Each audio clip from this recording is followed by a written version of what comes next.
Online in just a moment here. There we go. Live. Hello, everyone, and welcome. It's still kind of so many levels. Even though we're not playing our regular Dungeons and Dragons campaign, which is on Tuesdays, tonight we are playing. I thought. Hang on. I was going to do a dramatic reveal of the cover. After the War.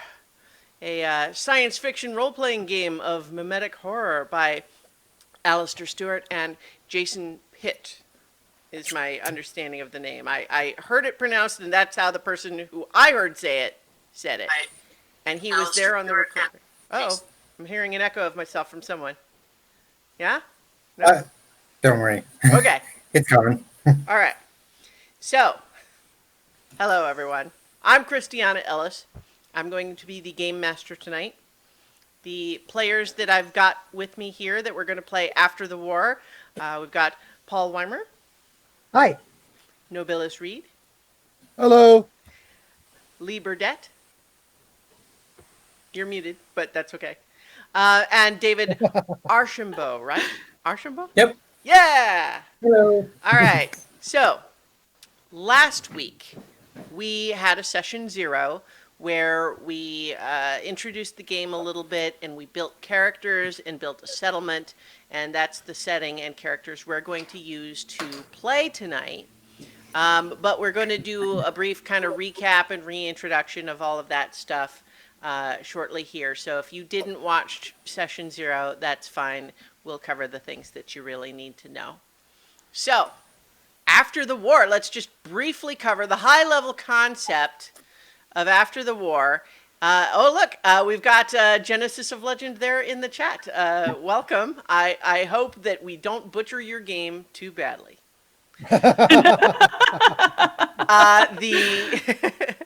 So, the basic concept of this game is that imagine a distant future Star Trek utopia where we're spacefaring, faster than light, all sorts of cool alien races. We're all good buddies and friends. There's been some minor conflicts, but we're mostly doing okay up until, the song, which is, it's like a sentient melody that takes over people's brains. And it happens so fast and spreads so fast that it looks very much like the entire known universe is going to be taken over by it in an extremely short period of time. But then scientists working with some maybe not super above board experimentation develop Tormenta, which is a counter virus designed to burn the song right out of everybody's brains. And it worked, but a little too well, because some people get healed from the song, and some of them get turned into rage monsters. Whoops. But, sometimes that's what's got to happen, because otherwise the song's going to win, universe as we know it will fall, and all of that sort of thing. So, what is this game about? This game is about 10 years after the war. Get it? Mm. Well, we're trying to pick up the pieces. It was a pretty devastating war. Lots of bad stuff happened. People are traumatized, but trying to heal, trying to rebuild. But, you know what? The song and Tormenta both, maybe not as gone as we wish they were. So, that's the basic premise here. So let's talk a little bit about each of your characters. So it would help if what I put on the screen was your character sheets.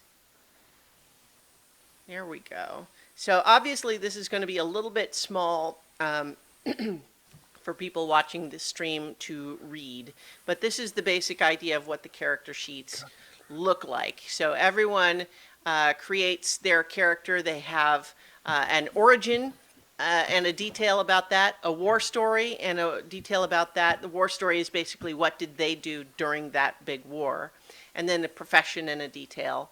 And then each character also has 2 beliefs, which are core to the gameplay mechanics, which we'll talk more about as they come up, and a nifty little insight track here, which again we'll talk about as it comes up.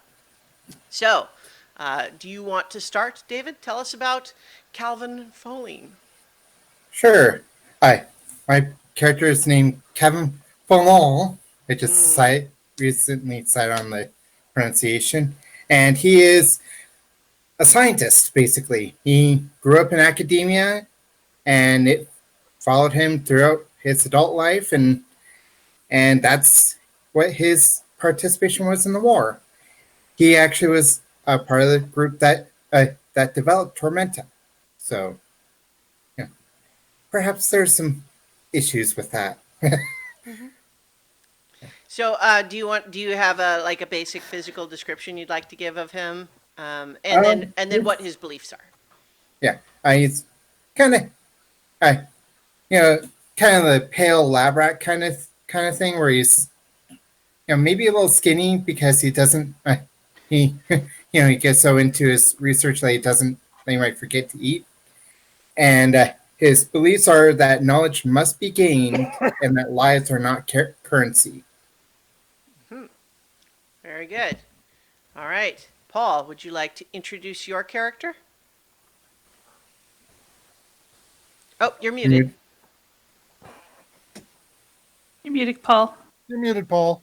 Sorry. That's all right. I'm playing Alan Cross, a no-nonsense Martian pilot from a long family of people who have served in the military. In the war, he was a pilot and also served on the Battle of the Ort Line, trying to help defend humanity against the Song's attempts to wipe out civilization. He's after the war, he's come to the planet and is still a pilot, maybe still trying to find what he wants to do in his life.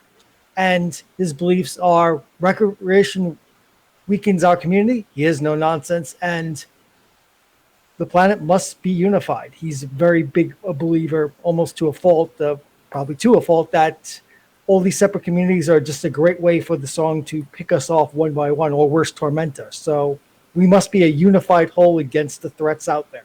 Mm-hmm. And he's tall, maybe 6'1", blonde hair, thin, typical Martian. Mm-hmm. And one of the interesting quirks there about the belief that we should be unified against the Song is that one of the whole things that the ways that the Song manifests in people is a desire for them for unity, and everyone should be in perfect harmony and all the same and thinking the same way. And that way we can all cooperate to spread the Song to others. It is an interesting role-playing challenge. Yeah. And so, but I think that's one of the great things about this game, actually, is that the way both the Song and Tormenta begin to manifest in the early stages of infection are pretty much the same as the normal range of human behavior in a lot of cases. And so, when you encounter someone displaying some symptoms, is that Tormenta, or are they just having a bad day? All right, Indeed. So let's continue on. Lee, how about your character? Okay. My character's name is Epsilon, and she is also a belter, and also fought. Well, I don't know if we haven't. She is a belter. Let's say that. And she fought on the Ort Line, like Alan did. She was actually part of the Belter resistance against Mars Corp. So her beliefs are that Mars Corp is evil and that individuality is freedom. And as for physical description, I really didn't come up with one for her. That's so all right. I'll figure that out as we go, I guess. Okay, that's fine. How about you, Novelis? Last but not least. My character is Sasha Arkadyench Turgenev. He's a belter, uh, had been a marshal, which was kind of like a knight errant investigator and conflict resolver. Um, he's he During the war he became a sentinel, a scout who would go um, basically behind enemy lines to find information and bring it back to his uh, to his superiors. He's since the war. Um, since everything really kind of fell apart. His war story is Silence, which I did not. I needed to look up again, but Well, the it's silence is basically referring to the time period between unleashing Tormenta and freeing people of the song, but the time period where it was still kind of pretty desperate because all of these newly freed people are still on all of the Chorister fleet ships, except now they need help and to get away, and then Tormenta is running rampant everywhere, and it's spreading around. There's a lot of chaos still, and figuring out what happens next. So the silence period of the war, that's what that's all about. right. So he was he used his skills in scouting and survival to help to handle refugees landing on Polvo. Did you talk about your beliefs? Oh yeah, his beliefs are that large settlements are dangerous and lone wolves starve. And he also has a conviction. Uh, Family, including found family, is paramount now. Um, and his physical description is he's an older fellow. He's in his 50s somewhere.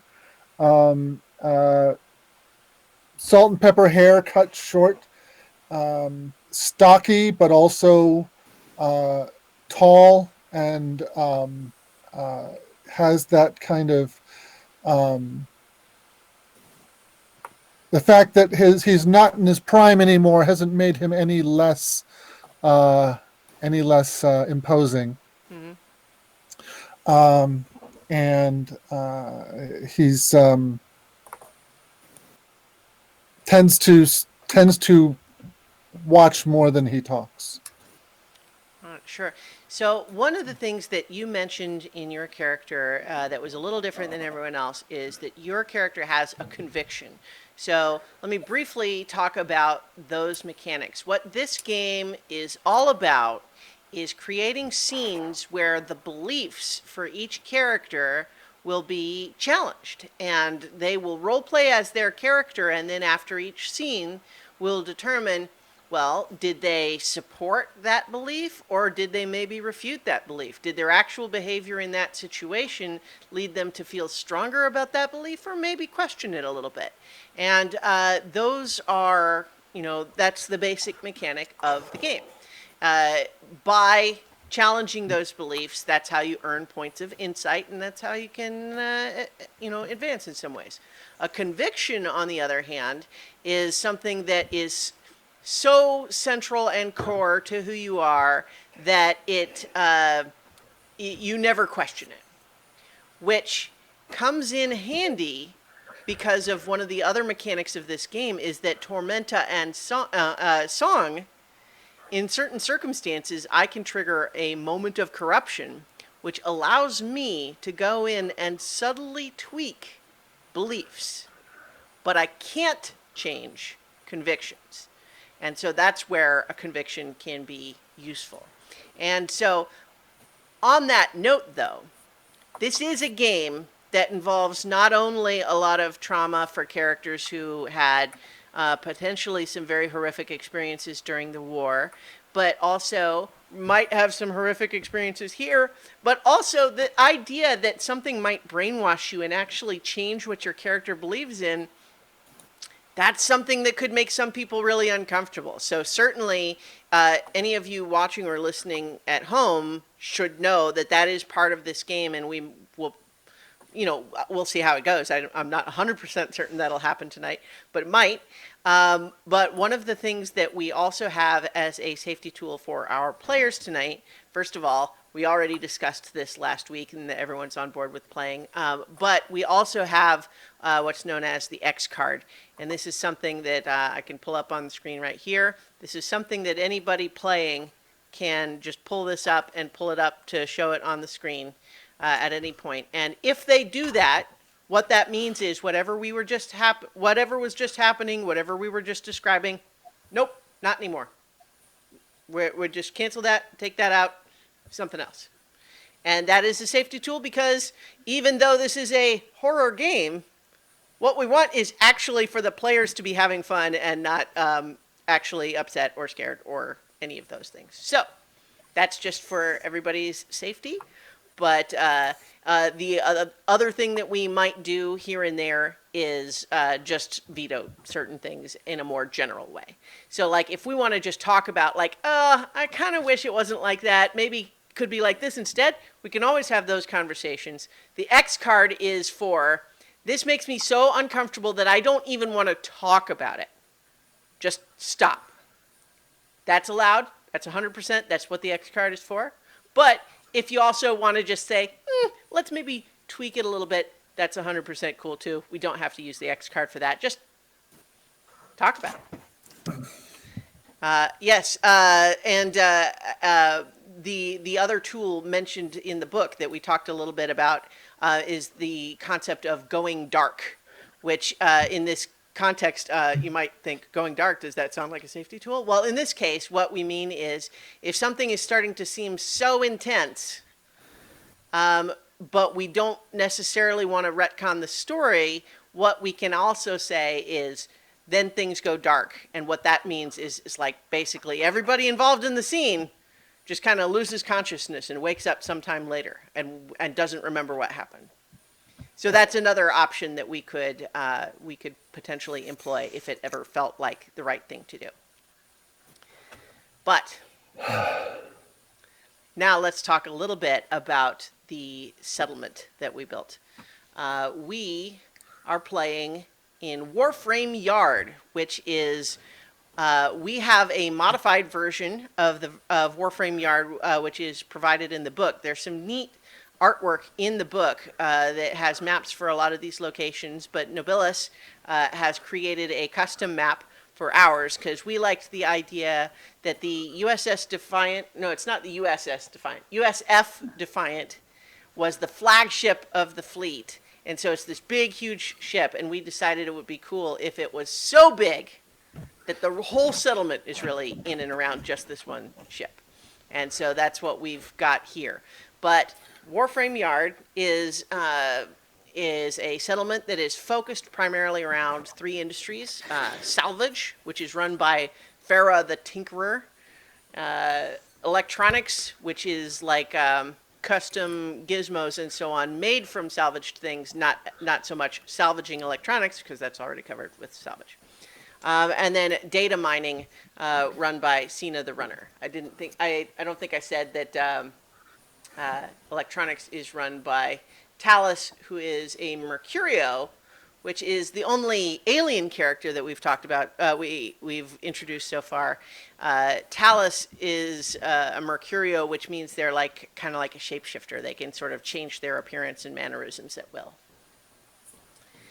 And so we have this settlement, and we've decided on a few things about it. I don't think we're going to spend the time going through everything that we settled on right now, just because a lot of that, if you want to hear it, you can go back and listen to our session 0.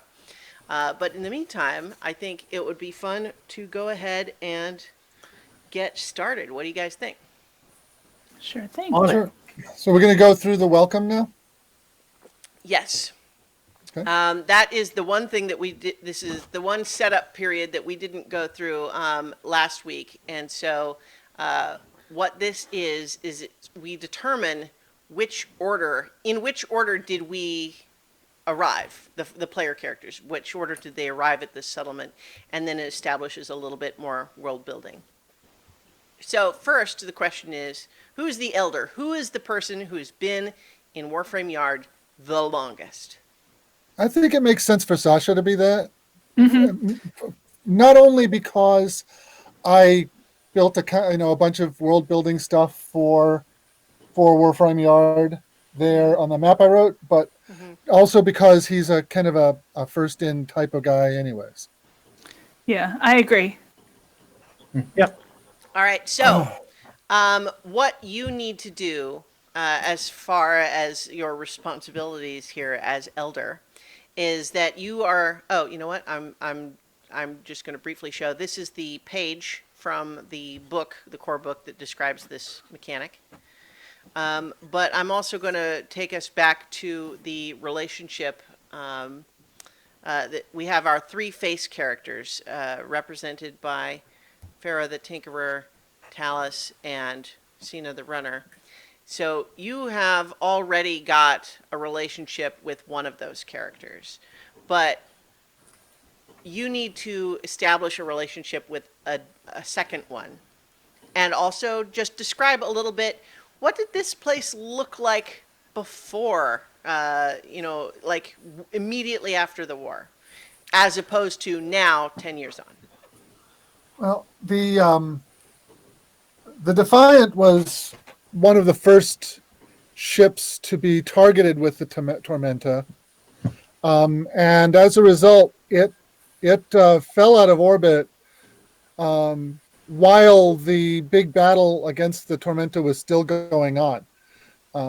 So it was actually one of the first to land on the planet Polvo, and Sasha was already on planet and just happened to be in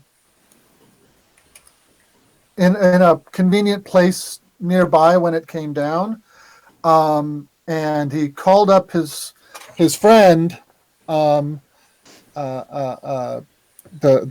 salvage expert. I forgot her name. Farah the Tinkerer. Farah the Tinkerer, and said, "We need to get there first.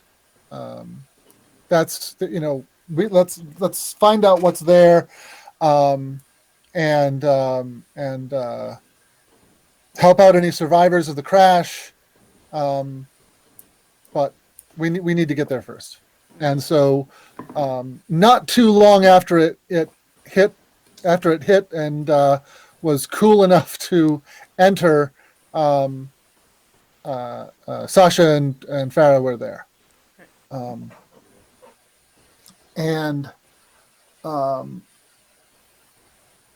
It was the ship was very badly shaken up in the crash. Lots of stuff shook loose. Lots of stuff was crushed and crumpled and non-functional. It was not. As a ship, it was a total write-off. But there was still a lot of resources on board, and their early work was a combination of coordinating efforts to get survivors off to safety and to medical attention and things like that, but also to stabilize it and so that there was less need to get people out. So a lot of shutting stuff down and getting hazardous chemicals off the ship and things like that. And some of the people who to this day in Warframe Yard are veterans from when the ship crashed in the first place. Very nice. And I think that it would make sense if... let me just briefly describe the screen that we're seeing right now is kind of a relationship map This is something that you guys didn't see during session 0, but I filled it out based on what we talked about. So on this right-hand column, we have the player characters. Sasha's at the bottom here. The 3 face characters that we talked about, Farah, Talus, and Sina, are these 3. And so we're drawing lines to establish the relationship. So this blue line here, Sasha and Farah served together as marshals before the war. And that's what the first connection there. Right.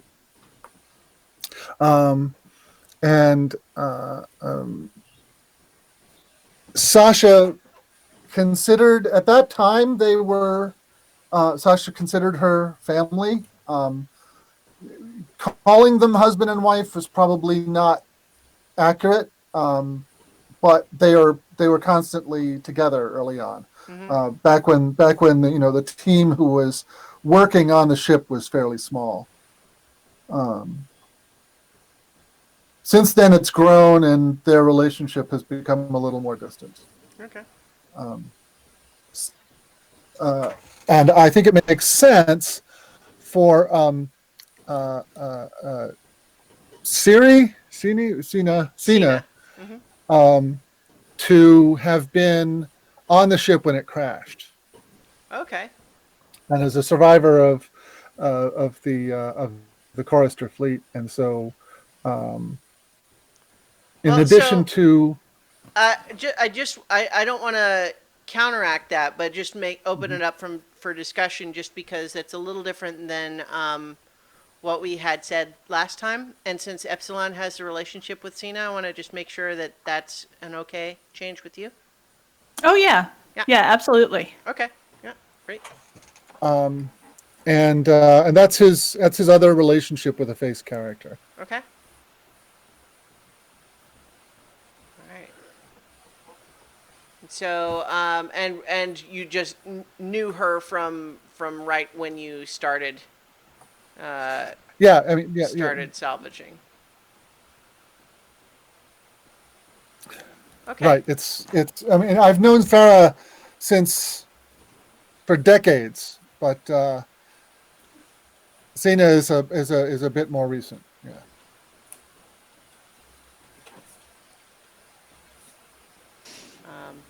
And let's see. And Sasha met her right away.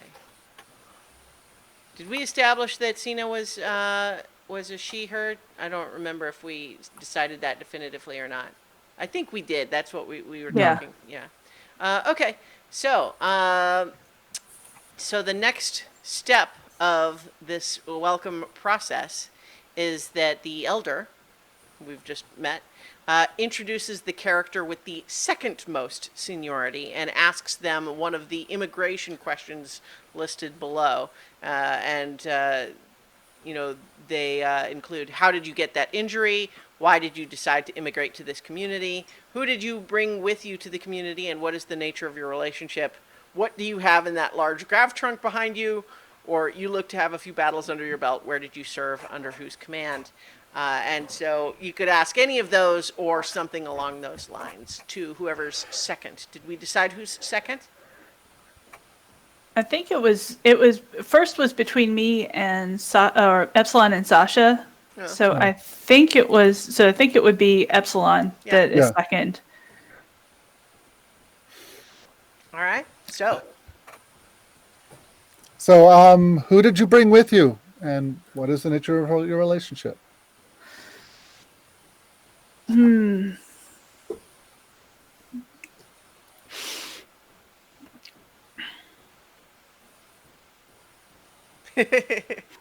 don't know that Epsilon brought anybody, is the thing. I know. Epsilon reaches down into her rather oversized trunk and pulls out a small terrarium. It's about 1 foot cubed. But inside is a globe of water, and there is one tiny little fish. And it's a beta. So it's got this. It's a tiny little. It's like an almost an infant-sized beta. It's not even bigger than my pinky nail. It's just tiny, and she says, "This is Marco. Very nice. He is my sanity." And she puts him back. See how small he is? So what? Yes, See how small he is? Yes. and easily put aside, I notice. Yes. So, so that's great. I love that detail. Let's just briefly cover Epsilon. What is your relationship to one of the faced characters in this community? Sina and I go way back. We were Belters together. She was when I was running with Bradley Weeps, which is Bradbury. Bradbury Weeps. Yep. Sorry, I apologize. Bradbury Weeps, which is the resistance group against Mars Corp. She was actually a forager for living on the belts, and so she's definitely come a long way from where she was. Mm-hmm. But we basically grew up together. We're old pals, we're old friends, and I want to say that that Sina actually called Epsilon and said, "Hey, I found a good berth down here. The guys are taking care of me. This is a good place to run up, and we definitely could use your skills. Come on down." Great. All right. So, who's next, and what's their immigration question? I think Calvin is next. Mm-hmm. Do you need the questions again, or do you? No, I'm thinking about which it's. All right, so what's in the box? What's in the box? What's in the box? Come on. Less horrifying than what was in that box. Yeah, it's obligatory now. Whenever it says what's in the box, it's just required.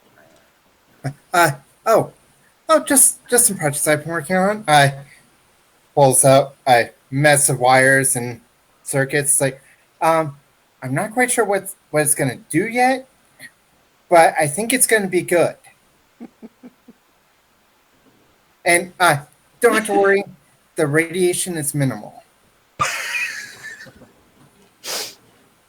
Nice. Talus! Oh, I think this one's yours. Yeah. actually, this is how I came down here. I was kind of wandering, lost, and Talus offered me a place to work and live. All right, that's great. Okay, so the last but not least is our newcomer, the newest arrival here at the settlement. They have just arrived at the settlement's proverbial gate, according to our book here. So that obviously is going to be Alan, right? But what's the immigration question? You look like you've seen some action. So, what'd you do during the war? I served with the 197th Legion on the Ort line, trying to protect the remnants of humanity from the song coming into the Outer Dark. I manned one of the pseudo fighters that would fly out from the ring and try to attack the incoming ships to try to slow them down so that the large big guns can actually take them out. A very high risk, low survival position that Alan managed to get through the entire war and survive. Wow. All right.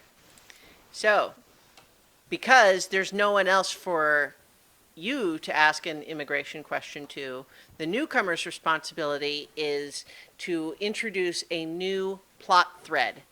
That means it is something that connects Warframe Yard to one of the other neighboring communities. And the one that we created with the settlement the last time was, switch to that window again so I can read it, that Fort Bly, which is sort of a military outpost, had previously had a salvaging agreement with Warframe Yard where you guys would salvage everything except the weapons, which you would leave for them, and then they would come in after and collect the weapon systems, and that was the agreement.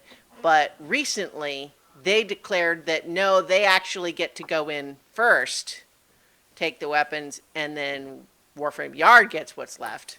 And they actually repelled a team of salvagers by force. So that's created some recent tension. So do you, and then once per session, I, as the game master, create a new plot thread. And the one that I've created here is that relations with Port Thoth are currently a little bit chilly. Port Thoth is the spaceport, and essentially what happened is that there was a trade deal for a bunch of data between Cena the Runner and Port Thoth that ultimately Cena pulled out of at the last minute because Mars Corp, who was the buyer there, were demanding exclusivity for the data. And Cena pulled out of the deal, scuttled the whole thing at the last minute, and so a lot of people are salty about that. And they're either salty with Mars Corp or with her. Oh, yeah. Yeah. Or both. Good people. It's allowed. It's allowed to be pissed at both sides for failing to come to an agreement, right? Yeah. So what is a new plot thread that maybe has something directly to do with you coming to Warframe Yard, or could be, unrelated? It is related. Alan was last based out of Daedalus Station, and he didn't quite fit in with the scientists there. Okay. So, but in leaving, Professor Zung of Daedalus Station asked him to bring some components to Talus in order to fashion some sort of improved radar for Daedalus Station. So, as part of the payment and agreement for him to get his shuttle, he's basically agreed to cut these components to him at his new home in Warframe Yard, in other words, and then once the components are assembled, to basically shuttle them back. Okay. So that's kind of his exit agreement / payment is to Okay. bring these things to the community. So Daedalus So tell- Station. I'm just summarizing here for this. Daedalus Station has just sent a big shipment of materials to Talus for assembly. Does that cover what you were saying? Yeah. Much more succinctly. Well, I mean, I'm trying obviously to just summarize it to something that I can fit in the little box here. So I think that's good. So now we've got plot threads, history threads, relationship threads, settlements, face characters, player characters. What do you guys say we actually do a scene? Yes. Let's start. Yeah. All right. So let me bring everyone over back to our map screen. The way scenes work in this game is that I, as the game master, will start with establishing the platform, meaning like the setting. Where and when will this scene take place? And then I'll describe that a little bit. And then I will choose one of the players to establish the tilt. And that will be the inciting incident for what is happening there. Why is this a scene, right? Like if this were a TV show, why is this a scene that's in it as opposed to a scene that we skip, right? So it is what is happening there. That's the inciting incident. And then that person will pick a third person to ask the question. And the question, in some respects, is what is the scene about, but also functions as how will we know when the scene is over. When we have answered the question, that's when the scene is over. Right? And I'll remind everyone too that a big part of the focus of what we're looking to do with this game is to have everybody's beliefs get challenged. So when we establish platform, tilt, question, we should always keep that in mind. How do we establish how do we challenge those beliefs? And we will probably during the tilt is when we will decide which characters are in that scene and which are not. And it's okay to have a character not in the scene at the start and then have them show up later. That's also fine. So, to begin, I am proposing that around the tree, which is a notable feature for this settlement because it is, did we establish it's a native Polvan tree? We there's something mysterious about it because it's too old to be to have grown there from terrestrial seeds as a result of human cultivation. Mm-hmm. It's like this huge 100-year-old oak tree, Yeah. but It's weird that it's there. it's weird that it's there, but it's a terrestrial oak tree as far as anybody can tell, Right. but it's too old to have come with the colonists who originally started the place. Right. But also, as the Defiant, this enormous flagship, crashed to the surface of Polvo following the war, it left a deep furrow along the ground as it skidded and then stopped right before it reached this tree. And so Right. now the tree is this really obvious sort of landmark associated with the Warframe Yard. So, Yes. Mm-hmm. relatively recently, and by that I mean about 6 months ago, we had a quad of Ursa move to Warframe Yard. And Ursa are kind of sort of humanoid bear-like aliens. And a quad is a family of 4, which could be blood relationships or just friends. But Ursa are big on the number 4. They do everything in units of 4 if they can help it. So they moved in recently, and part of what they did when they moved in is that they planted a garden of Ursan honeyberries, which grow well in Polvan soil. And they did that because those honeyberries can be used to make kind of a sweet syrup that they really like, and it can also be used to make mead. And these are both products that can be enjoyed by a wide variety of different species. So they are popular products for that reason. And so we are beginning our first scene. The platform is sunset as these Ursan honeyberries are. This is not the first harvest, but it's like, it's still early on. These are relatively new, but there are, these berries growing. We've got nice oranges and yellows in the sunset. It's probably a little bit cool out. There's a breeze, but the hummers, which are these blue insects, kind of the size of bumblebees, that have been attracted by the berries, have begun to, look for the place that they're going to hang out for the cold night, and they're buzzing around, making their little,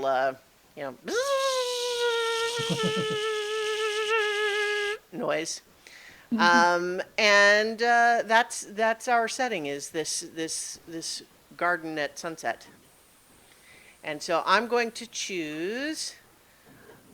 How about it? Well, it's your map, Nobilis. So I'm going to choose you to establish our tilt for this scene.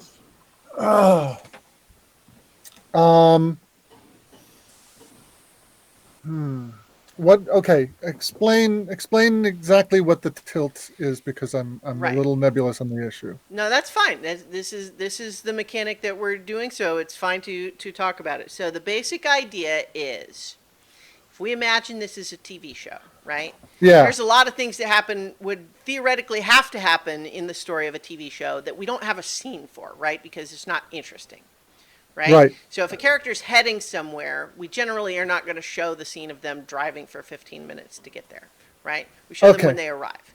And All right. so the I think question, I the think I've tilt got is, why are we having a scene here? Why have we turned the camera on here and now? it.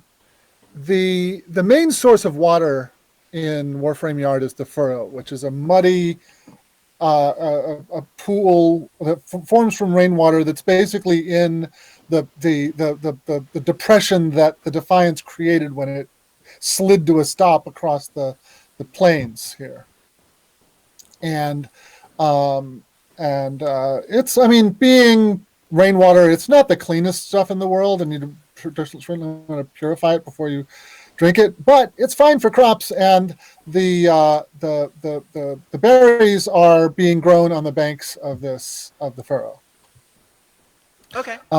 Unfortunately, the furrow is also is also a fairly popular dumping ground for waste from the Warframe Yard, and that isn't just human waste, but also, you know, chemicals from electronics processing and things like that. And the Ursa family have kind of pick up the leaves of their bush, and there's these black streaks running through the veins, and that shake their head, and um, the and one of them decides enough is enough. They're just not going to stand for junk getting dumped in the furrow anymore. Something has to be done. But instead of like going to a meeting or something like that, the four of them kind of stomp into the runs, and they're on their way. I think, did I, if I step on your scene, if I have the tilt move the action to somewhere else? A little bit, yeah. Like the idea is Okay. to have it happen at the location that's established. Now, All it right. could eventually move. Like when we do the scene's action could progress to another location, but the it should start in the All right. this location. And they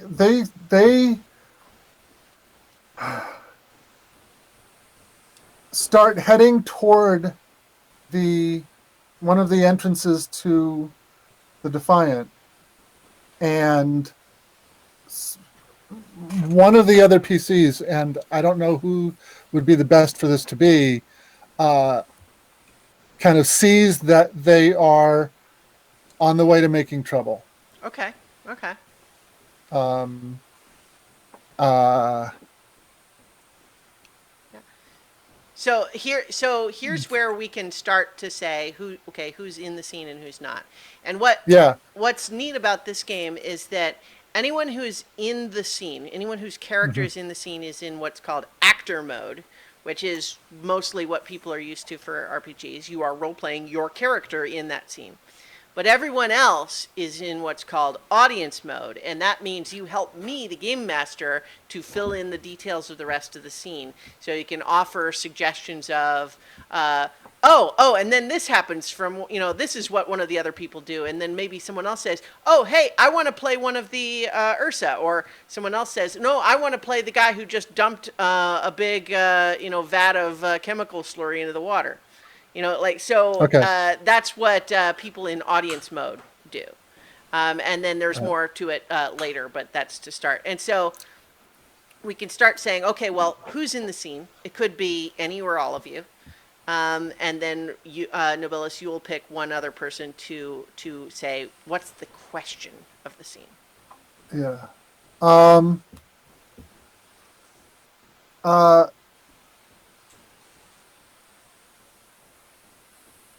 I think. Um, all right. I've established the tilt. I don't know who's in the scene yet, but I'd like to have Lee. Lee, I'll give Lee the question. Okay. And we've got Genesis of Legend in the chat. Who would know?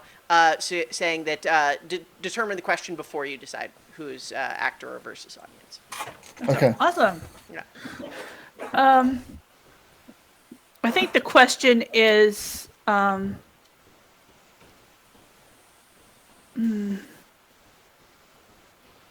right, and then tell me if this is not a good thing. Not how are we going to resolve it, but how are we going to decide how we're going to resolve it? So the question would be, how are we going to decide how to resolve the issue? I mean, are we going to have a big meeting? Are we going to fence it off? You know, how are we going to decide how that's resolved?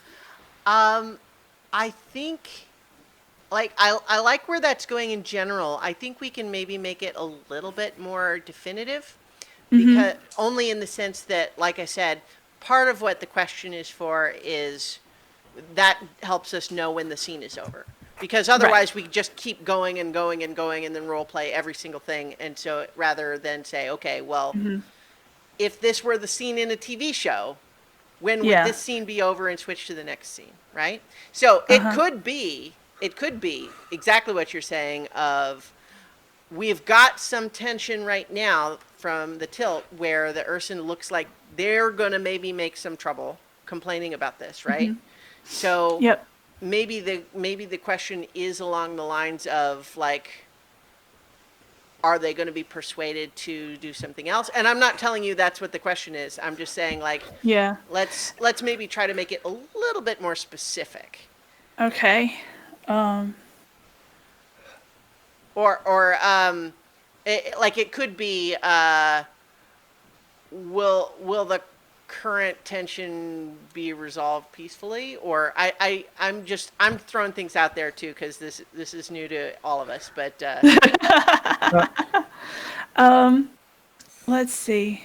I can also pull up the question. So from the book here, the question is the compelling element you want to explore in the story. It is the focus of the scene, directing everyone's attention towards certain issues, beliefs, or people.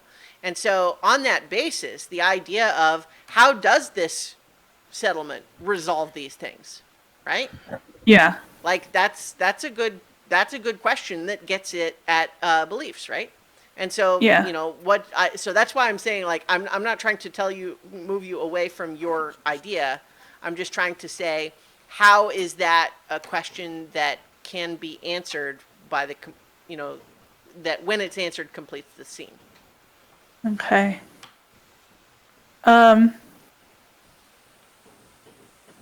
Maybe, I mean, because we established in session 0 that it was kind of a council of the face characters that was actually controlling that's actually, generally governing Warframe Yard. Maybe the question, if we want to get really specific, is are the Ursa going to Ursa going to take matters into their own paws, or are they going to go to the council? Well, I think we can raise the stakes a little bit to say that they've already been to the council and been, for whatever reason, kind of turned down. That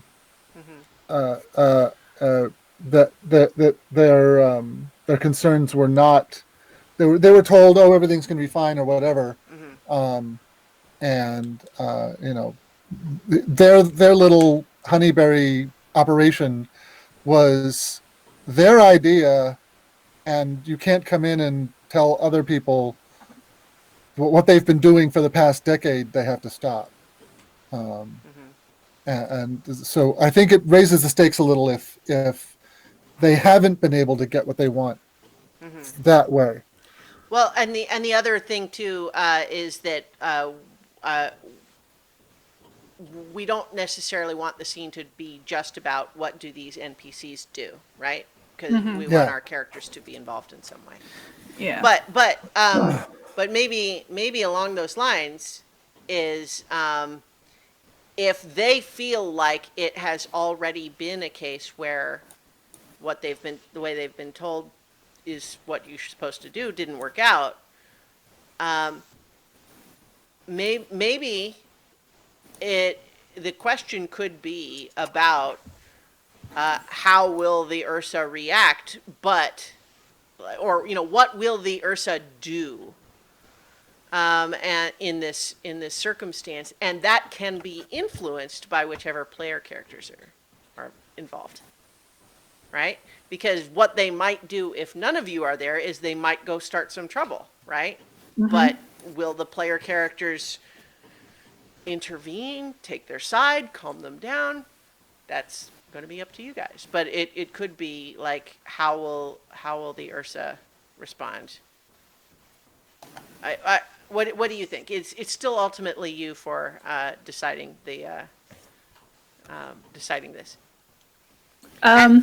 And it can be too a question that we're hoping for an answer, like a specific answer to, like a question that you kind of want us to go to a thing, like if you wanted us to have another big town council scene, we could try to ask a question that leads kind of in that direction and see, but yeah. So I know this is complicated. We're going to get the rhythm of it. Yeah, we'll get it eventually. One of the things I think to keep in mind is that these scenes don't have to be long. Yeah. Yeah. I think then maybe the question should be: are the Ursa going to resort to violence or not? Okay. Sharpen it, yeah. Yeah. So if they're frustrated and they're going to do it, if they catch an NPC dumping something over the side of the ship or something, are they going to resort to violence about it? Okay. Yeah. Well, I mean, the fact that this is the last straw implies that they've done some of the steps that that would be expected to solve the problem. Like, this is not the first time it's happened. Yeah. Well, So- and it also might be that they're not will they resort to violence, or is it possible also that depending on if they confront the wrong person, does that person resort to violence, right?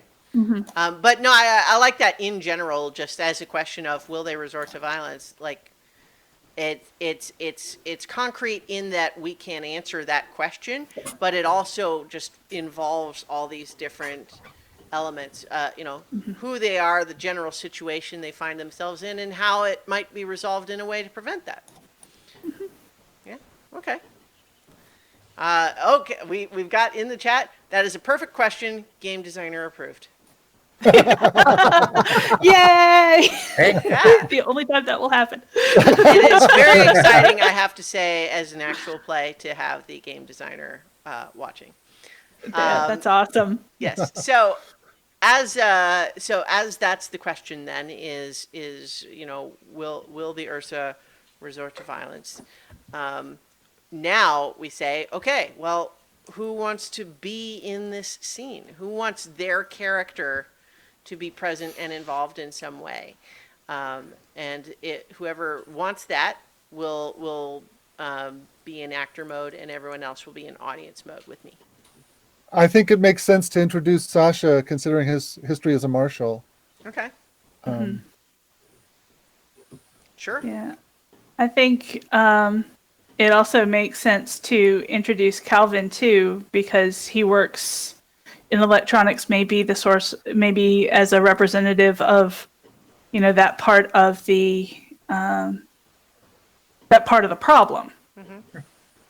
and I can also see some of the his beliefs having some interesting perspectives. Okay. So is he just coincidentally there when this starts to go down? Does he get a call, or I think well, for both? I think of you? Sasha is coincidentally there. He doesn't spend a lot of time deep in the community. He'd much rather be outside. So he could be like up on a high, you know, it used to be a floor, but now it's like a balcony overlooking the furrow. And he sees this, and from his martial training, he's like, oh boy, those people are out to cause trouble, and kind of hurries down to intercept them. All right. And Calvin's coincidentally there, but he's outside, putting together a big, something that's too big to really be in the lab, too big to get out from the lab. Okay. Say. Great. So big antenna thing. Yeah. Nice. Okay, so Lee and Paul, that means the three of us are in audience mode, and that means any of us could play NPCs, or just contribute to, setting detail or what's happening, and like any of the normal things that you think of as maybe being a GM or DM type of thing in this context. Like I will do the rolls and call for rolls if we get to a point where agreement can't be found on what should happen next, right? That's when a roll will happen, and I'll run that if and when we get there, presumably when. But you guys feel free to contribute any detail you want. I can kind of run with it, but absolutely, you guys have full rights to contribute to every element of this as well. I think I want to be one of the Ursa. Okay. I think that takes a little of the burden off you and gives a chance for me to sink into a alien character. Sure. Just based on the description of the Ursa in the book, I encourage you to use both bear puns and references to the number 4. and again, I don't want to put you on the spot. Like, it's not mandatory that you come up with those. They're encouraged. It's part of the Ursa culture. What about subtle Ewok references? I think that's allowed. Yeah. Okay. All right, Lee. Do you have any sort of a specific thing that you want to do, or just jump in whenever you think of something? I don't have anything specific that I want to do. I did think of a complicating factor, but I don't know if we want to get into it as part of this scene. Yeah, Okay. It's good to save those for future scenes, I think. Well, yeah. So we're going to have several scenes, and again, like it was mentioned earlier, this scene doesn't have to be half an hour, right? Like if we get to a point where some discussion is had and it seems like everyone's at an impasse, then that's when we'll do rolls and see what happens. All right. So, as established in the tilt, the Ursa, oh no, the honeyberries plants are being poisoned by the pollution in the furrow, and they don't look happy about it. So, where are they going right now? I think they're headed towards So if we're starting, I guess you can say where you were going because the tilt, but otherwise you're going to be in actor mode. Yeah. Well, okay. What I have actually in mind is that Sasha comes out of a doorway, in front of them, Okay. and says, inside the ship's kind of a strange place to bring shovels and rakes. Do you want to just take the Ursa, Paul? Yeah. All right. So, Eno, which is one of the 4 Ursa of this group, gives a growl towards Sasha. We will no longer be muzzled by humans not listening to our plight. The honeyberry plants are dying and you will do nothing. We will do something now. What do you plan on doing? We will no longer allow the waters to be poisoned. Okay. This must stop. So what are you actually going to do? You're gonna go like beat somebody up. You're gonna smash some equipment. You're gonna what? What is your plan here? You speak of plans and plots spinning like a spider. Talk like a human, not like a spider. If we poured poison into your drink, what would you do? I think at this point, coming through the same doorway where Sasha was, is one of the other salvagers, a Terran, who is basically on his way out, and you see him holding what is clearly like an oil drip pan, and he's like holding it in sort of big insulated gloves, and he's kind of looking around, is like, can I get by? You're blocking the door. So it was a really bad time. What'd you say his name was? Well, I didn't say he was how about this is Cohen? Bad time, Cohen. Go on back inside. I mean, I kind of, Yeah, bad time, Cohen. Go on back inside. I mean, fine, I guess I'll just, but I mean, I gotta empty this out. You're So poisoning the water. and Sasha's actually just gonna kind of step back just a little bit, so that Eno can see the kind of trouble he's in. Yeah. So this is actually, we could go ahead and just do the roll right here. And so if we were to do that right now, what we might just say is we would each side establishes a goal. And so, for example, Sasha's goal might be, I want to talk both of these sides down into calm discussion, or just say, you decide what the goal is, and then our other side here, which would be represented by my role, would be the opposition to that.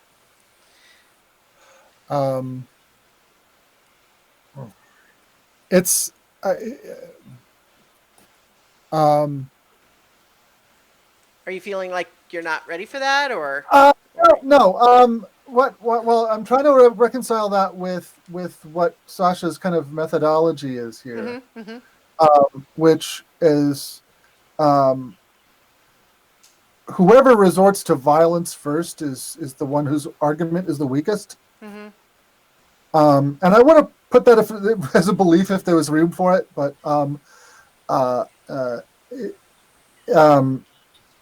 that's just like, it's part of his having been a marshal. That was like one of the ways that you decided who was in the right was who resorts to violence first. And at this point, because the Ursa are so angry, he's not real empathetic to their situation. So I think his goal is to protect this dude from getting more than a smack. Okay. Does I've forgotten his name again. Cohen. Cohen, right? Does Cohen is he able to keep Cohen from getting seriously hurt? Okay. Is the first thing on my mind. All right. Well, so we could even have it be sort of a sub goal for the overall thing, which is persuade Cohen to go back inside without dumping his drip pan. Right. And his if I fail, instead of going back inside quietly, he's panics, throws it, and runs. Well, so yeah, we can talk about that. The Yeah. basic idea here will be whoever wins the conflict narrates how it goes. Okay, all right, that's fine. So to begin, if we're doing a roll, you establish a goal. So your goal would be to persuade him to go back inside without. Or else if he doesn't, I mean, if he doesn't, if there is a fight here, if the Ursa do kind of jump him, is to dissuade them from Well, so this beating the doesn't hell out have of to him, be the only conflict in the scene, right? Like we Okay. can say All right. this is resolving this complicating factor, and once that's resolved, then you can deal with the Ursa. Like that could be. All right. Let's start with whether or not he takes Sasha's warning. Okay. I think that's good too, just because we can resolve this, and then it also gives David an opportunity to bring in Calvin Okay. to the conflict. So your conflict is to get him to go away, right? Yeah. His goal is to basically shove by you guys and go empty the strip pan like he was told to do by his boss. Okay. But obviously he might get interrupted were he to attempt to do that. But that's what we're going to do. So in this context, you are going to collect your dice. You start with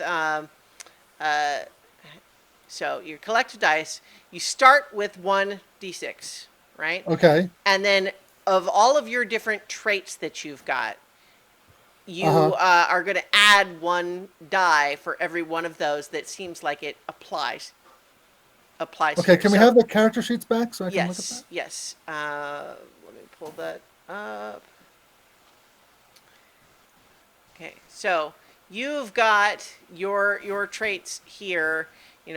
Belter includes salvage, scarcity, disputes. Like this is a dispute. It seems like that would apply. So you would add a d6 for that, and then you start looking around the your other traits. You're only ever going to add 1d6 per trait, meaning even if 2 of the 3 words apply, I'm pretty sure you still only add 1 die. Right.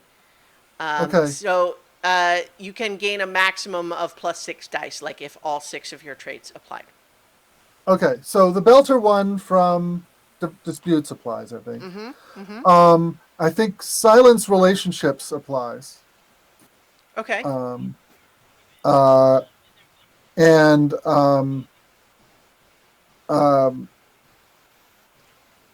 I think also Echo's Empathy applies. Yeah, I think Those so. Those are the strongest 3, I think.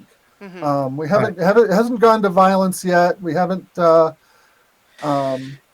I don't think that Sentinel or Marshall's really has one that applies yet. Well, would a investigation? He's. I don't think so. I think he's. Yeah. I think he's got all the facts for this particular issue. Yeah, not for this. For this sub goal is kind of. Yeah. So roll 4d6. Sure. And so what I roll is 2 basically sets. One is the vector, and one is the threat. So each of those can have a variable number of dice depending on what's going on.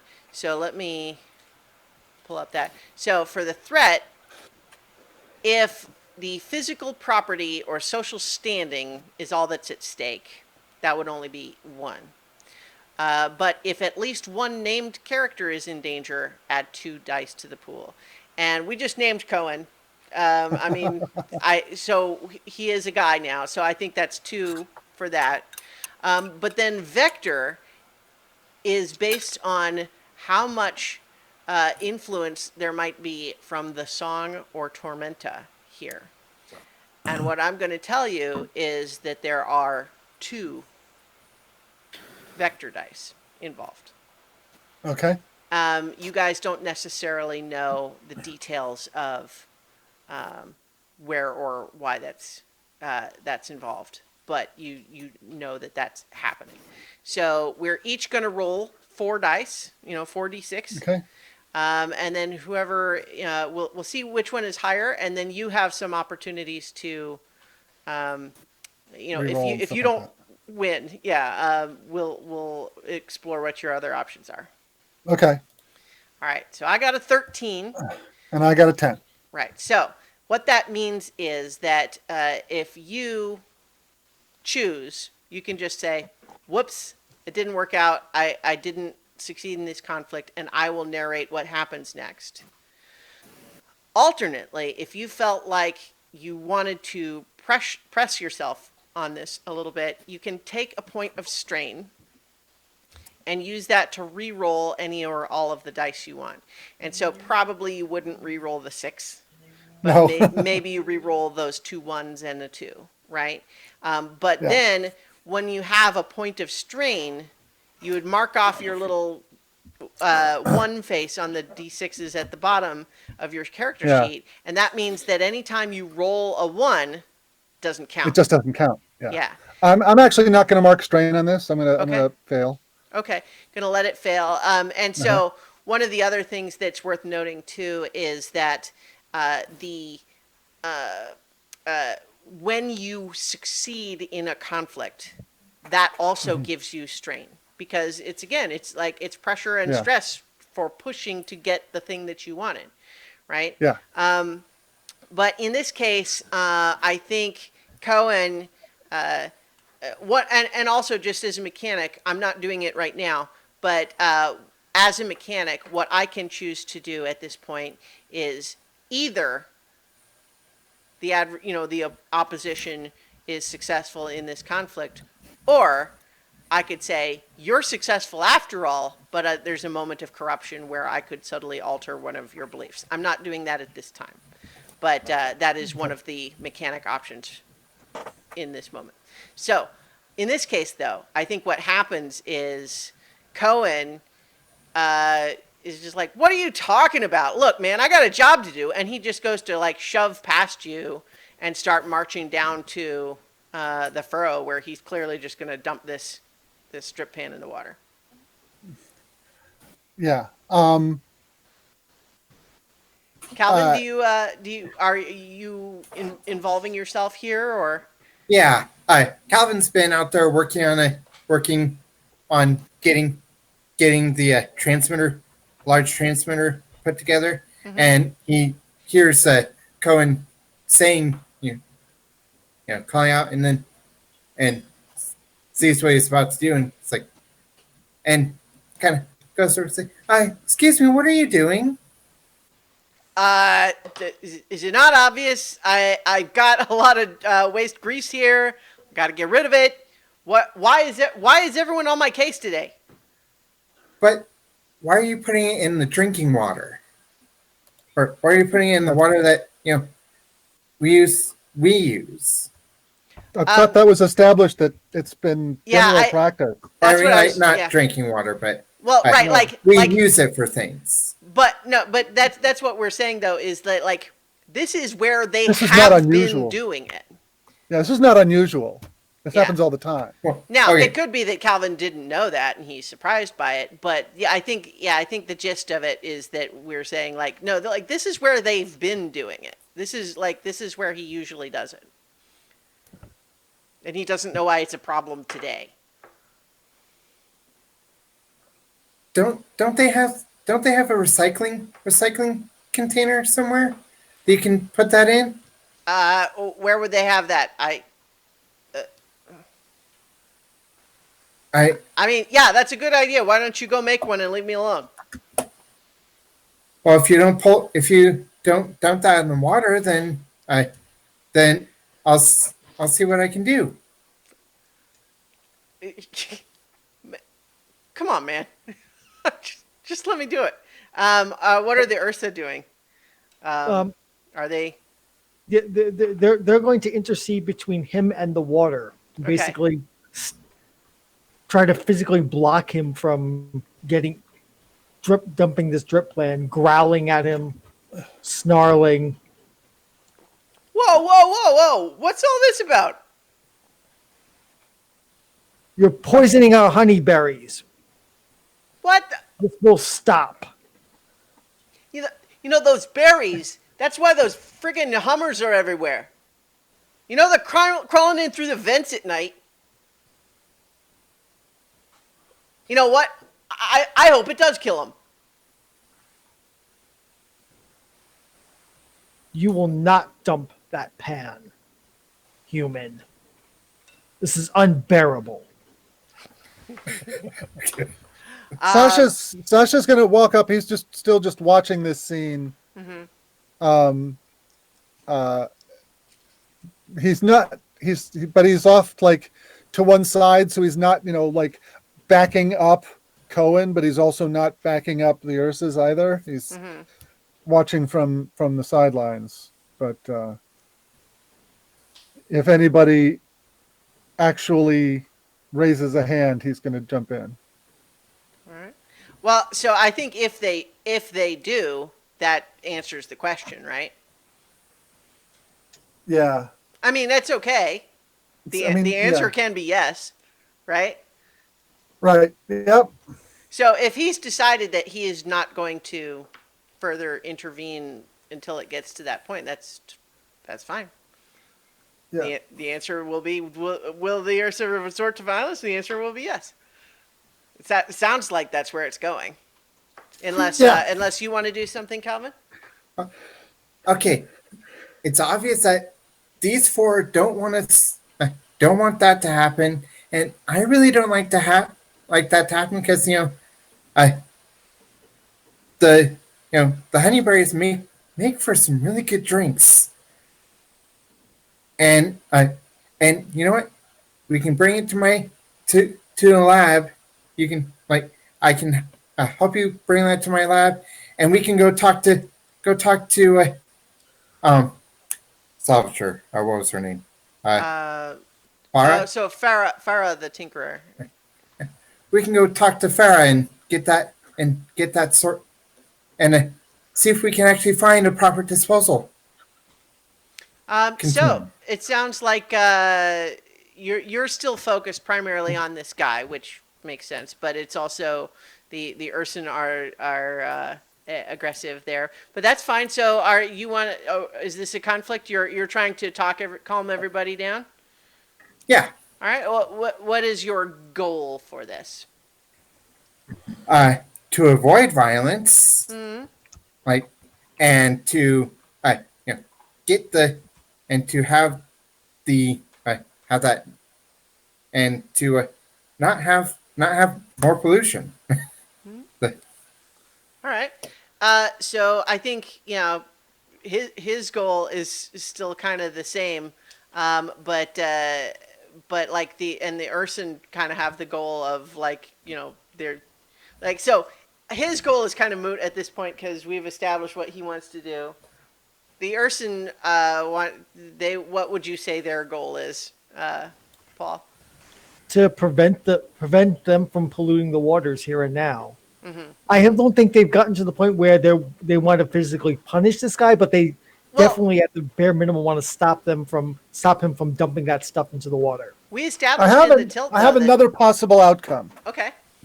In the guy being prevented, instead of dumping it in the water, throws it on the Ursas, and it's potentially toxic. Yeah. And that's another thing that might happen. Sure. Yeah.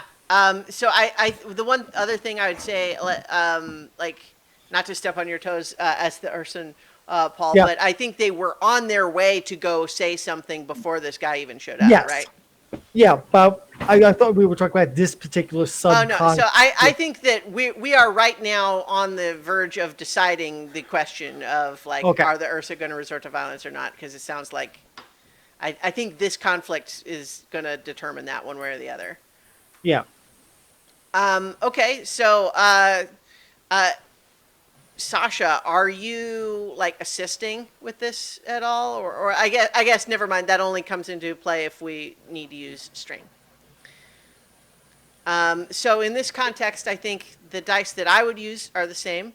But what dice would you feel apply in your circumstance for Calvin? I think nature for Terran, from Terran. Okay. Because you mentioned what could be useful stuff could be made from the berries. Yeah.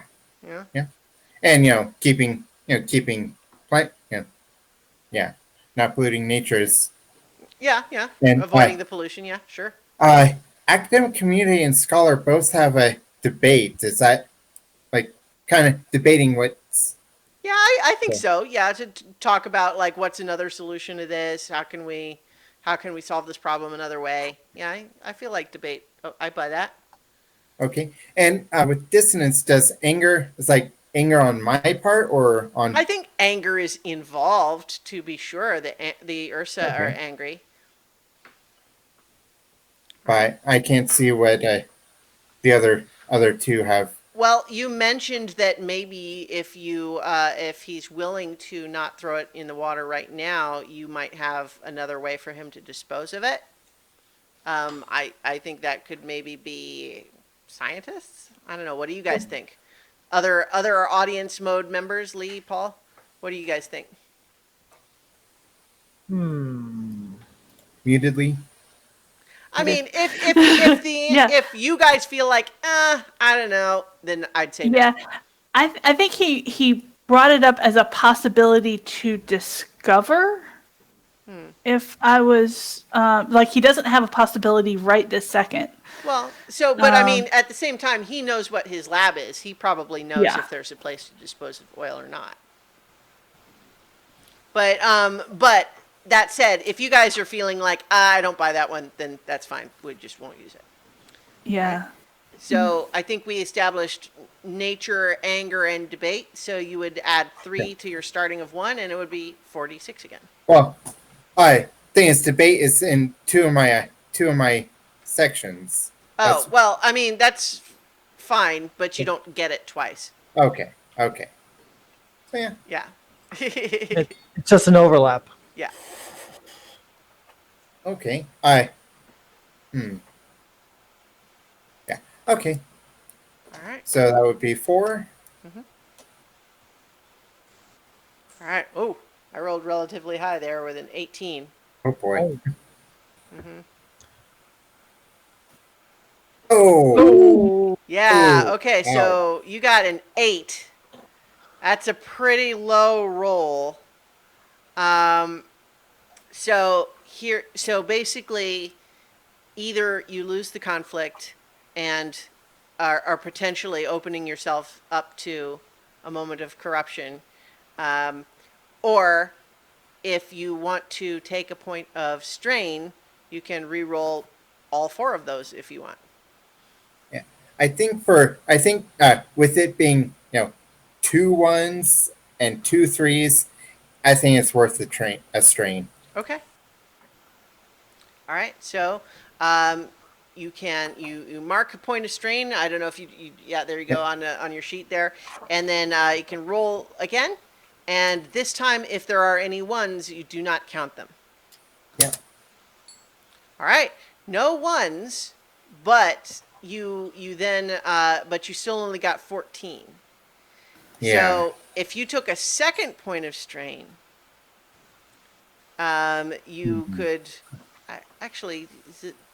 I'm just double checking if you're allowed to re-roll a second time. I feel like it seems like you should be able to. So if your character is losing a conflict, you can take a point of confirmation in the chat. You absolutely can. It's encouraged. I was just thinking it makes sense to me to push you to get as much strain as I can. But so what that means is you can take a second point of strain and re-roll any of those 4 dice if you want. But this time, now you won't count 1s or 2s. Okay. And so you could keep that 6 if you wanted. Oh yeah. The 3s, it's like 50-50, but you know, like, you need to beat 18, right? Yeah. So between the, To keep the 6, you need to get at least a 12 on the 3 remaining dice, which is not likely. Mm-hmm. It's Yeah, I'm gonna go ahead and roll the other 3. Reroll Okay. the other 3. All right. Oh. Okay, so Ooh. it's basically That's adds up to that's the 14. same. It's 14 again. Yeah. So you have that. Not 14. 12.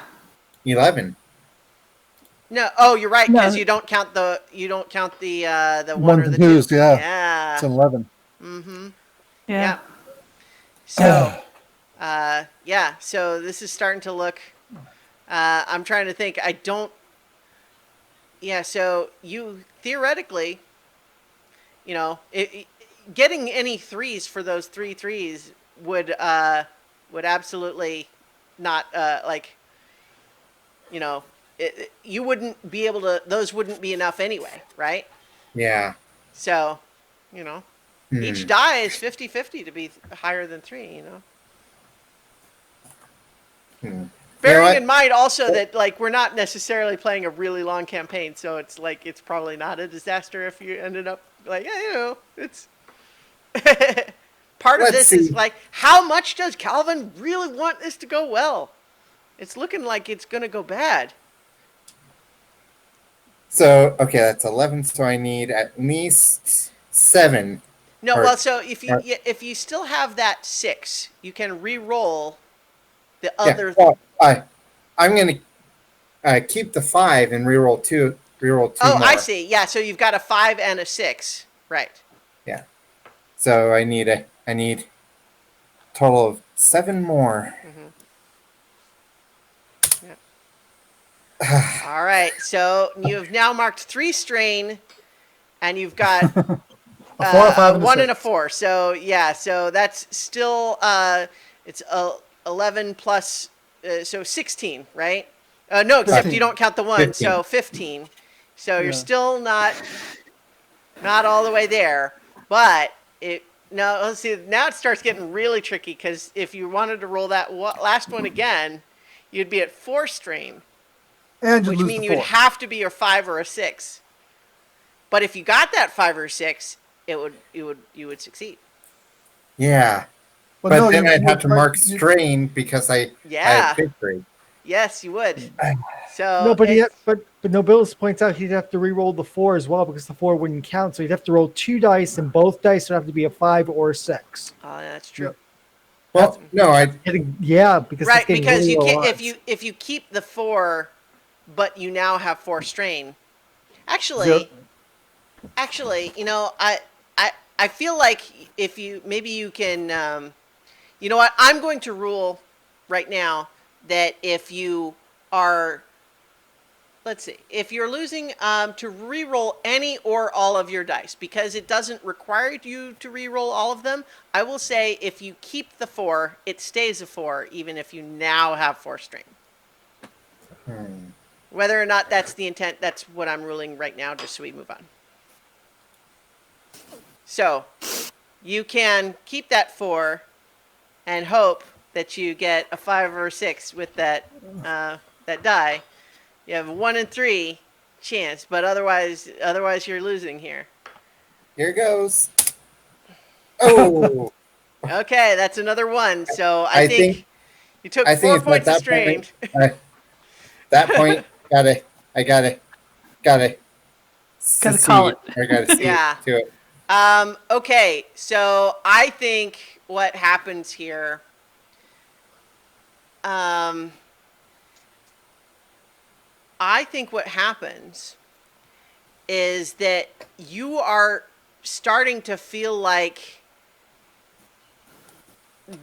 you've made your plea and it just doesn't seem like it's going to work, but then the Cohen just kind of says, you know what, it's fine. I'll go back inside. And he turns around and goes back inside. But I am going to now take a moment.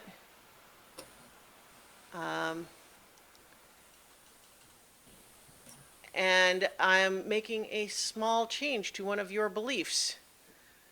Oh no. Now, it's subtle, but instead of knowledge must be gained, now it's knowledge must be shared. Assuming Wow. that is okay with you, you can veto it, and we can talk Yeah, that about can. That's a yeah. right. And so it is the player that is giving agreement. The character does not realize anything has changed. Yeah. Okay. Wow. Yeah. So, And it, yeah. yeah. Gosh, that resolved easier than you expected. That's good. So Cohen, despite seeming a little bit antagonistic before, agrees to go back inside and not dump the drip pan. So, sounds like at the moment the immediate violence has been averted. Um, what do you think, Paul? Do the Urson are they willing to listen to reason now that it's not so sharp? Yeah, I mean that blunting helps cool the immediate white hot anger that had Mm-hmm. been built up over them.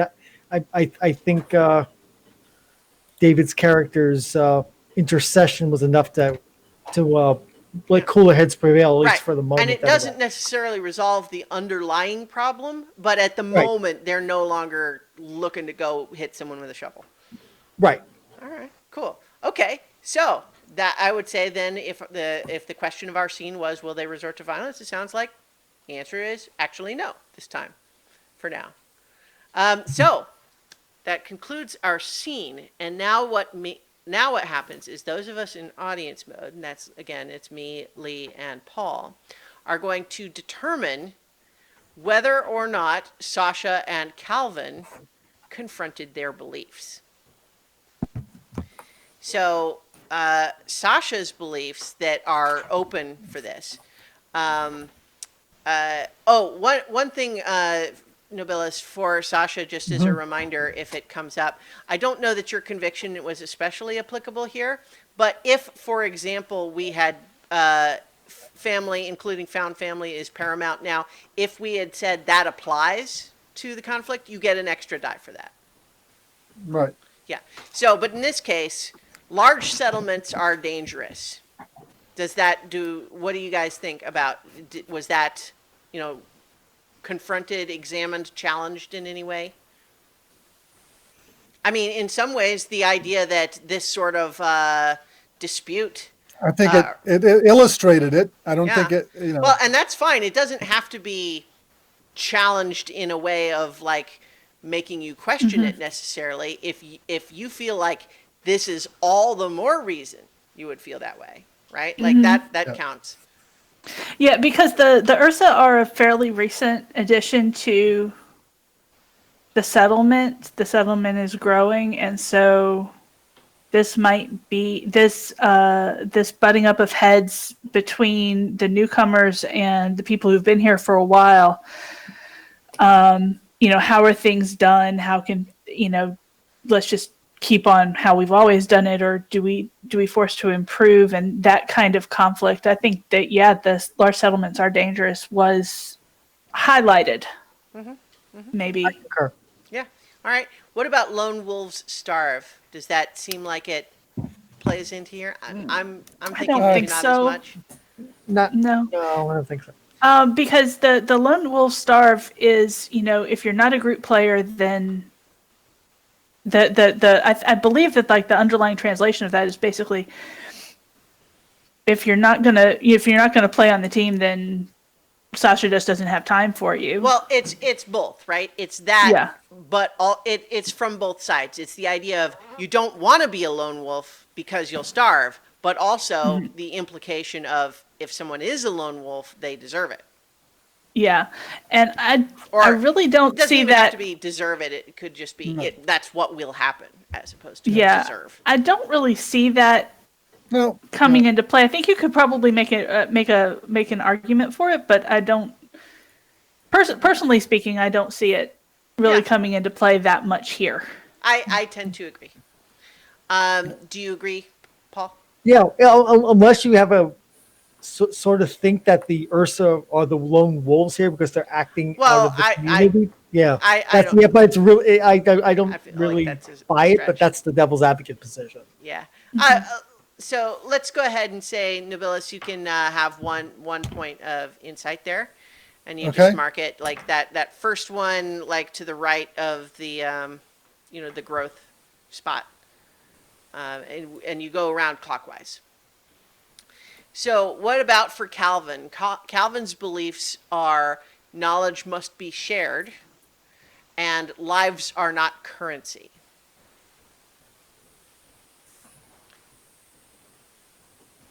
So knowledge must be shared. Like he was quick to be offering other solutions that were like direct, like the berries are That- important because they can be made for things, and hey, if you bring to my lab, I might have a way to dispose of it, or we can find together a way. That seems that's like an interesting meta thing that we're now playing to his changed belief, that Yeah. belief that got changed in the middle of the Mhm. scene, which is an interesting mechanic, because I'm not Well, sure that his previous belief would have held, but his new belief I think is a little more yeah. on point for Yeah. this. I think the idea here is that it's a question of when the character is reflecting on what happened afterwards, right? It is like how do they feel about it afterwards, and that's why it would apply to the changed one as Yeah. opposed to the I think lives are not currency also kind of gets a highlight here, just because I almost interpret that as a nonviolent point of view. It's like we need to solve everything without saying I'm more important or something like that. It just I think I'm not saying it correctly, but I do think that lives are not currency right. did get a highlight. Instead of like trying to soothe the dispute rather than have one side or the other win. Yeah. I could see that. Anyone want to argue against that? No, I mean he put himself on the line to try to avoid a violent eruption here, so Yeah. I think he played right to that belief. All right, cool. So then, David, you can go ahead and mark 2 points of insight. Okay, which ones You do I start do? start at the top and you go around clockwise. Okay, so from just bottom, No, so start at the top and go around clockwise. or top right of Yes, Top yeah, right. like where the Okay. one is in on the clock, and then go around clockwise. the. Okay. I'm not trying to be pedantic. I'm not sure how Yep. else to describe it. Okay. Okay. So go ahead. Go ahead and mark 2. Oh yeah, I get 2. Yeah. And now we move to the next scene. And so I'm going to suggest that this scene is maybe an hour or so later. The sun has gone down. We're in the interior of the ship now. This is somewhere along the runs where all of these long lengths of pipe travel along these long straight corridors. And we have a group of Jetsam, who are these scavenger orphan children who are throwing little bits of scrap metal, like little bolts and stuff, at clusters of Hummers that are clumped around some of the vents that lead to the outside. And the Hummers will briefly scatter and then sort of settle again. And that's our platform for our second scene. So let's have someone who wasn't one of the other, the Tilton question last time. So, David, how about would you like to provide the tilt? Okay, and the tilt is again. Why are we having a scene here? What is about to happen? What is the inciting incident for? Like, why are we focused now on the runs and these kids and these bumblebee things? Okay, the well, like one of the issues with the Hummers being in, getting into the vents is like it clogs up some, or it can short circuit some vital circuitry, and where they're just antagonizing them, it doesn't make the Hummers go away. It just actually kind of draws them together. So there's more and more chance of something up to and including a fire. Okay. So that makes it sound like maybe the inciting incident is that happens. Yeah. Okay. Yeah. So perhaps as an direct or indirect result of them tossing these, like antagonizing these little Hummers. Like I said, imagine blue alien bumblebees. Although at least my thinking is that they don't sting; they're just big, awkward insect things. Hmm. Here, And so, maybe there's some people have just a concept that they'll bite you even if they don't actually bite. yeah. So, well, especially the kids probably say that, right? Like, Yeah. so it's almost like maybe a bravery thing to throw the rocks at them because, like, Yeah. the Hummers will get you, but they're named for the annoying noise they make. Yeah. You know, which we can hear echoing up and down the corridor since these Hummers are all clumped on the vents that travel along this corridor. Okay, so but then perhaps an electrical fire starts because the bees are trying to escape the thrown objects and bumble their way into the wrong circuit. Well, Okay. it's your tilt. I'm Yeah, asking you. Does that sound good? Yeah, that sounds good. Okay, great. So now you choose someone to ask the question. What's the question of the scene? How about me? Because Well, how about Paul? Because he hasn't had a chance to go. Yeah. Sorry. Yeah, Paul. That's fine. Okay, so we have this. We have the kid. We started an electrical fire with the scavengers throwing these things at Yeah. Well, The and it's not circus. just scavengers. It's the like orphan kids. the orphan kids, right? Jetsam is what we named them. Yeah, the Jetsam. So what is the actual element we're looking at here? Are we looking at I'm thinking aloud. Are we looking at the fire or the fact that they're not being supervised and this has occurred? Well, it could be all of those things. Like, for example, we could have the question be, will the fire spread out of control? I'm going to suggest that we not put the kids in danger. Yeah, Just for, like we could. That's a direction the game could go, but I'm going to suggest that we not do that. So like that's an example of something could be like, will the kids be okay? But it could also be, for example, that this is a really minor fire that just causes someone inconvenience, and then it's like, okay, well, what do we do about this ongoing issue, right? Like it could be any of those things. Yeah. And I get the sense the game wants us to explore something a little more meaty than just like, okay, is this fire going to go out of control? It's like, what is this? It could even be like, social what status- does putting the fire out expose, or something like that. Like, what is some additional consequence that results from this fire? Like, it could be anything like that. I mean, I'm tossing ideas out, but it's still you're tossing ideas. I like that. I like that. What are the unforeseen consequences of this fire? Okay.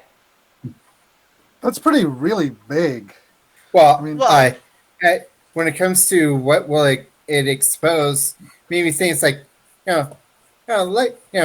one of the things about electrical systems, they're supposed to have safeguards. They're supposed to, have materials that keep them from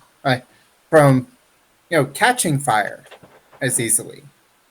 And yeah, in civilized places. Well, It's and civilized, but I mean, but Perhaps, it was once a flagship. So why are those systems? I mean, well, that's so still let's not there. answer the question in advance. Yeah. Let's have the scene. Yeah. But I at just the see same what time, happens. having a vague question or leading to something that we don't know what it is yet is fine, because that's what the people in audience mode will determine as the scene progresses. Right? Yeah. okay. Okay, so I think that's fine. So specifically, the question is, What will this fire expose? Okay. What underlying problem to the community? Let me focus a little bit. What underlying problem to the community will this fire expose? Okay. All right. Cool. So, whose character, who's going to be an actor in this scene? Now, like obviously, just to give everybody a turn, we could say that it's Epsilon and Alan, right? But it doesn't have to be that way. It doesn't. It also doesn't have to be only two people. It could be just one person. However, you guys want to do it. Whoever wants to be in it can be in it. Uh oh, we lost Nobilis. Oh, he's back. And we're back. All right. So, who's going to be an actor in this scene?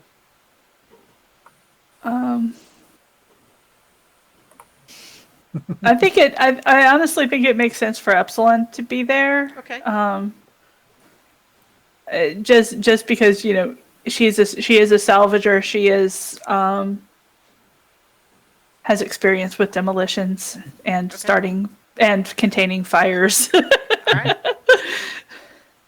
And, Okay. and not to play 2 and 2. I mean, the fact that I have Rex as one of my things on my character sheet makes me kind of think I want Alan to be there, because he's still also trying to get a sense of this place he's come to. So Yeah. it Well, might be pure providence he's shown up at this time. yeah. It's also again having those two characters specifically. Like I'm fascinated by those two characters compared to each other because Boy. because Epsilon was Belter Resistance, who believes that Mars Corp is evil, versus And I'm Mars Corp all Mars the Corp way. guy, and Yeah. but who also believes that people should be united, or Polvo should be united, and yeah, so like, I think, but you both served on the Ort line, Yeah, that is the delicious. so Yeah. so I think that's cool. So it's cool to have those two characters together, but we also don't have to have only those two. It can be. Does anyone else want to have their character there? Like this could be a big fire that requires like several people to sort of cooperate and investigate. But if no one else wants to, No, that's I don't also feel good. a strong inclination Okay. to be part of this story. All right. Okay, so we'll say then that Alan and Epsilon are actors in this scene, which means that David, Nobilis, and I are audience in this scene. Now, I have an idea for this, maybe because I'm the game master and I prepped some things. But that does not mean that you cannot contribute, and I will absolutely go with your idea if it's better than what I'm thinking. But what I could also offer is that you guys could play kids if you want. These little ragamuffin Oliver Twist Jetsam. Yeah. Jetsam. So I don't know if that appeals to you guys. You don't have to do anything you don't want to. I'm just tossing Yeah. stuff out there. I don't mind playing a little kid. Okay. That could be fun. All right. So you guys were throwing little bits of metal at these little Hummers, and just,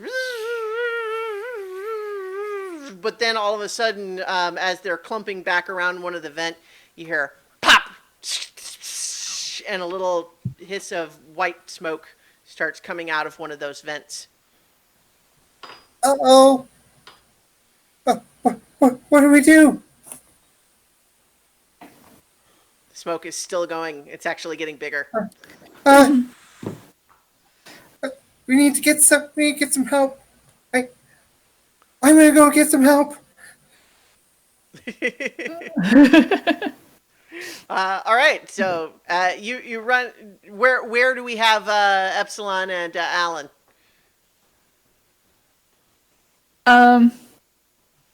Well, where on the ship is this taking place? I mean, is it taking said we were place near somewhere- salvage? I said we were somewhere in the runs, so that could be near Okay. salvage. Yeah. So I could put us just I'll briefly show us on the map again. So the runs on the map here, we have these long pipes going along the various areas here. These long corridors that have huge reinforced pipes running down through the middle of the hull of the ship. Power and information ran through these arteries, but now they are the main thoroughfares of the settlement. So it could be up near salvage. Do we want to just say that's where it is?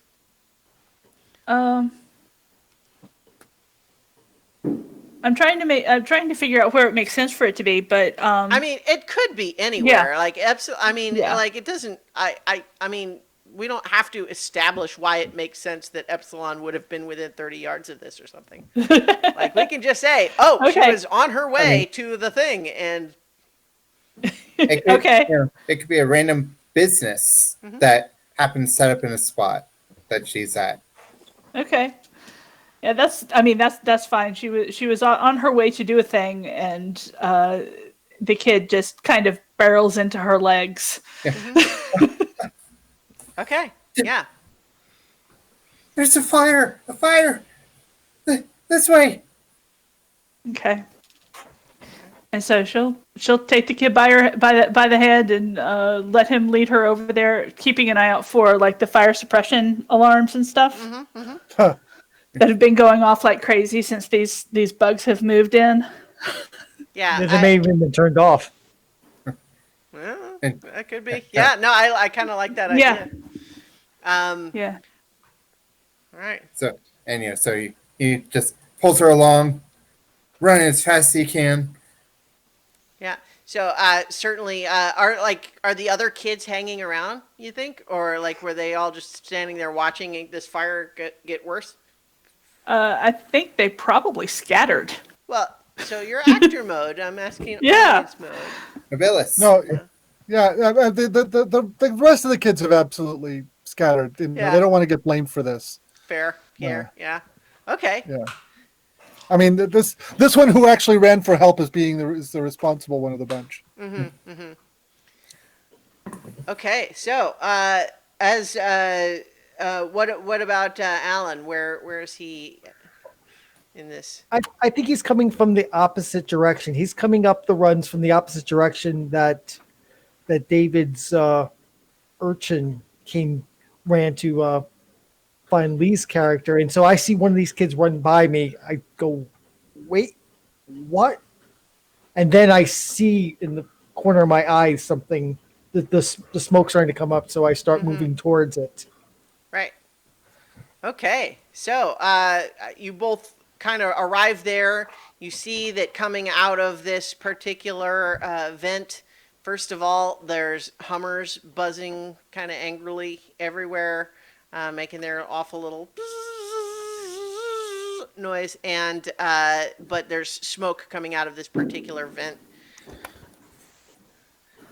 Now, we could potentially do conflict to put out the fire, but given that that's not really what the question's about, I feel like we don't need to do that necessarily.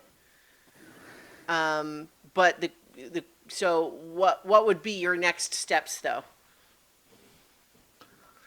Find the nearest fire suppression panel and see if we can get it working. Yeah. And and if the semi-automatics don't find one of the manual ones to do the old pass routine. Yeah. Wouldn't you call for help? Like you've got communicators and stuff.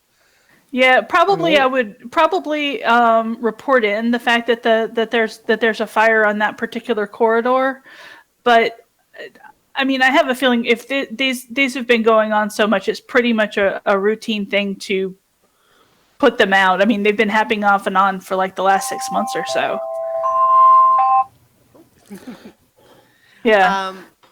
Yeah. Yeah. Okay. Oh yeah, there's a fire in this place. Guys, stay. You know, if you're on the fire suppression team, report here, and if you're not, get out of the way. Okay. So I think that certainly. Well, so here's a question for fellow audience mode members here. What is the fire suppression system here? How do they put out a fire that's clearly in an internal system inside the vent here? I think the ship's fire suppression system, like that kind of went, kind of got destroyed in the crash. Yeah. So what they've done is they have, fire extinguishers, appropriate for multiple different types. What if Well- it really takes someone putting on like a smoke mask and literally just climbing up through the vent to whatever system is smoking? Yeah, yeah. I think it requires some personal risk sometimes to go and Yeah. do that. But And I think that saying, oh well, they've got fire extinguishers, that implies a level of infrastructure that I'm not sure is necessarily present. They've probably got some uh, uh, what I think is probably more likely is just plain like old-fashioned hoses. Yeah, but you That- wouldn't want that in an electrical fire. No, no, but at the same time, the ship doesn't have like big old reactors pumping out thousands of kilowatts anymore. People's shit runs on batteries. Yeah. So to say it's an electrical fire is like, it's not. There's no. The ship doesn't have power like running through it anymore. It's much smaller scale than that now. So I don't think that you. So you're thinking bucket brigade from the muddy? More than a bucket brigade. I'm thinking that there's a pump somewhere and people get out hoses and probably pump water from the furrow up to put it out. And I think that it would be interesting if the fact that the furrow water is really nasty. Well, yeah, what It's that's into going to the mean puddle is floor. that anyone whose place is on that vent line is going to have their place flooded. Well, flooded or at least invaded by nasty water. Well, I mean, Wow. what distinction are you making between Okay, flooded and flooded okay, it's not like underwater flooded, but well, it's gonna yeah, be, yeah, gonna- but certainly have it spray out of the vents all over everything in the room. yeah. And I think that it can connect by having it be hoses and pumps, helps to connect it to the previous scene. Okay. Yeah. Oh, I see. I see where you're going. You're going with Yeah. the theme, of the community water. Yeah. Yeah. Yeah. I like that. Yeah. So, do you think that what's the protocol like? Do you warn people along that vent line that this is about to happen? Like if they don't already know, like they might have smoke coming out of their vent, but does someone have to go door to door and say, "Hey"? I Heads up, I imagine it's fairly like chaotic, Mm-hmm. and there's a lot of I imagine that Cena in the data mining area is kind of like coordinating notifications and stuff, Mm-hmm. but we're not talking about a sophisticated data network where it's got automated emails going to people. It's a type thing. Right. Emergency broadcast system. Yeah. Yeah, Every and so often there's alert lights that just come on, Mm-hmm. and an intercom that does like a fire alert Mm-hmm. section, whatever, Right. section 82 or however you mentioned, yeah. Okay.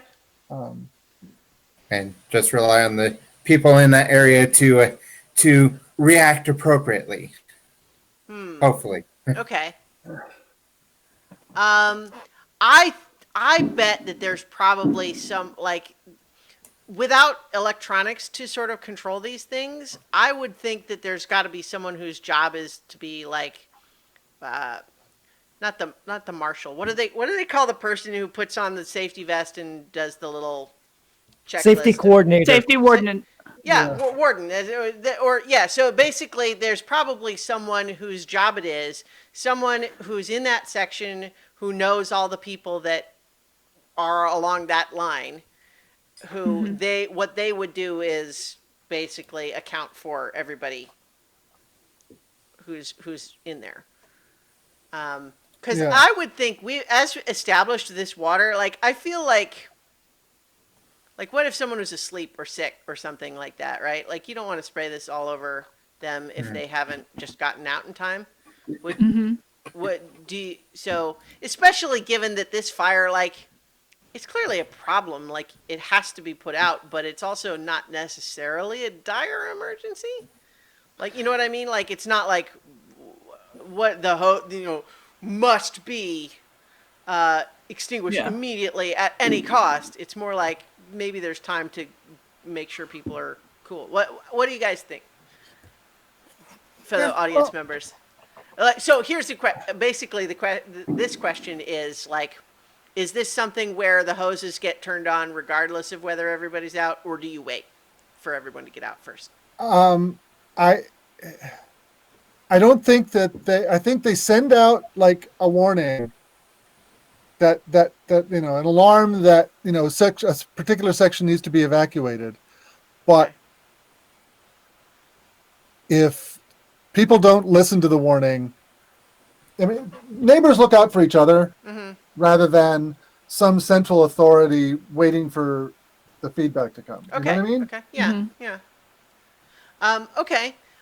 So what I'm going to suggest then, as we have Epsilon and Alan both like assisting with this overall effort, like what are each of you doing as part of the response to this particular fire?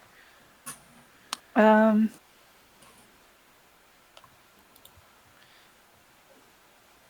Bearing in mind too that collaboratively we want to try to Yeah. lean in the Yeah. direction of challenging the beliefs and so on, right? So Yeah. that put us back on the character sheets. yeah, I think Epsilon as a character would probably, if there was a need to crawl in somewhere in order to get the hoses in position, then she would, do that. Okay. Okay. And just, You're the smaller too, so you're more physically capable than Alan's big and gangly and may not be the best person to crawl into there. Yeah. yeah. But I also think it kind of plays into Alan's character that he would be the one to call up the contact and say, "Hey, look, there's a fire in thus such a corridor," and Well, we're but getting ready Alan to is turn. new in town, right?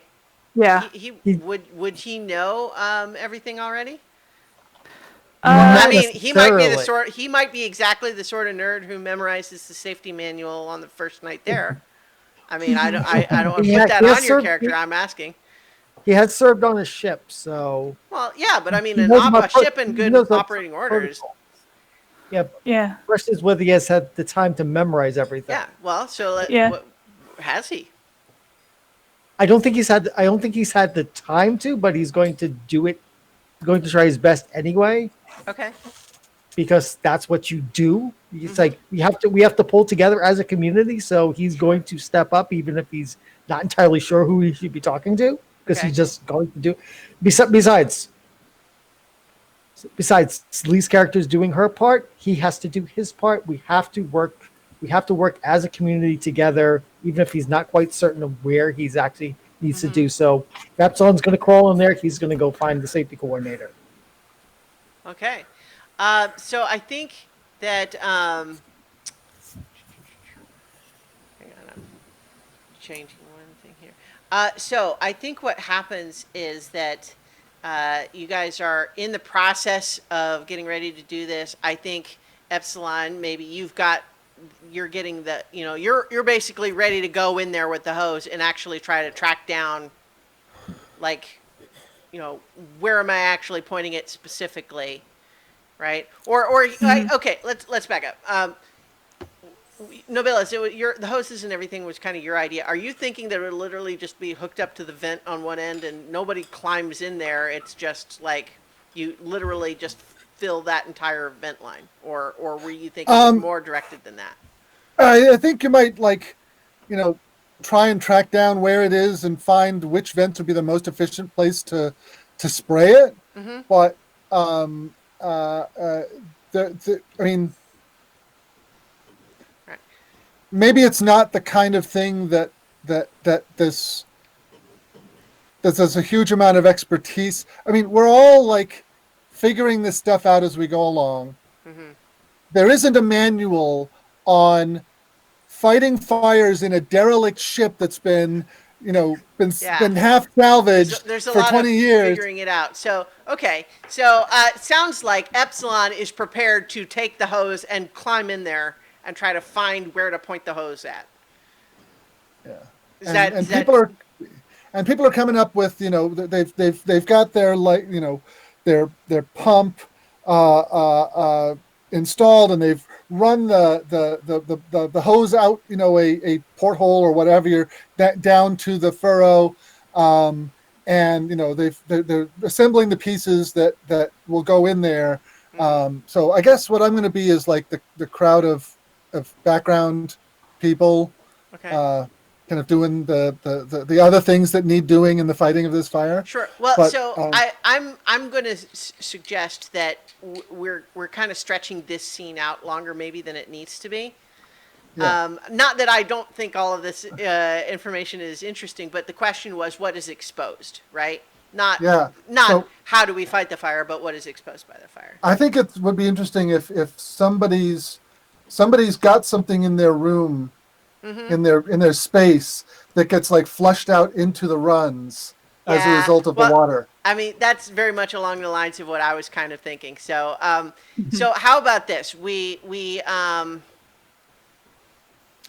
Yeah. So, as Epsilon, as you know, I think maybe you've probably got a smoke mask on.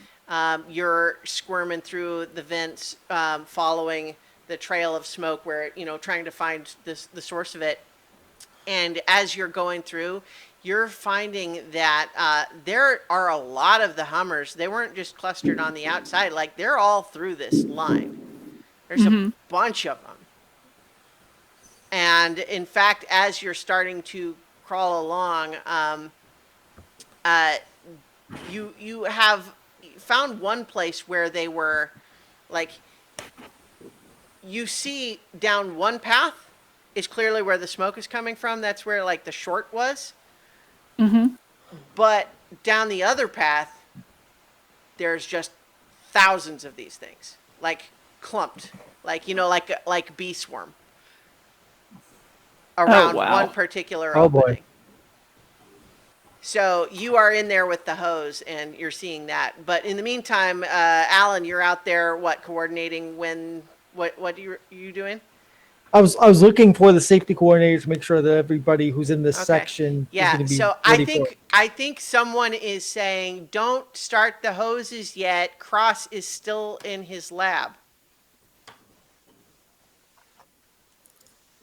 Who's still in his lab? Cross. Yeah, I'm introducing a new character. Okay. Yeah. Cross is still in his lab. Okay, I got confused for a second because that's my character's last name. Oh, I'm sorry. Yeah, you're right. I shouldn't be Cross then. I didn't mean to. No, that's Use just that. that's what I was really like. Why am I in a lab? King is still in his lab. Okay. I'm hearing fireworks outside my window. Yep. I'm Yeah, me hearing too. them too. Yep. Yeah. Yeah. So King is still in his lab. So like, I think the coordinator looks at you, Alan, and says, "Can you run down to 247B and get that guy out of there?" On it. All right. I turn and run. Yeah, so you're on your way there, Epsilon. Given that you see the smoke coming from one direction, but then there's a lot of Hummers in the other direction, what's your priority? What are you focusing on?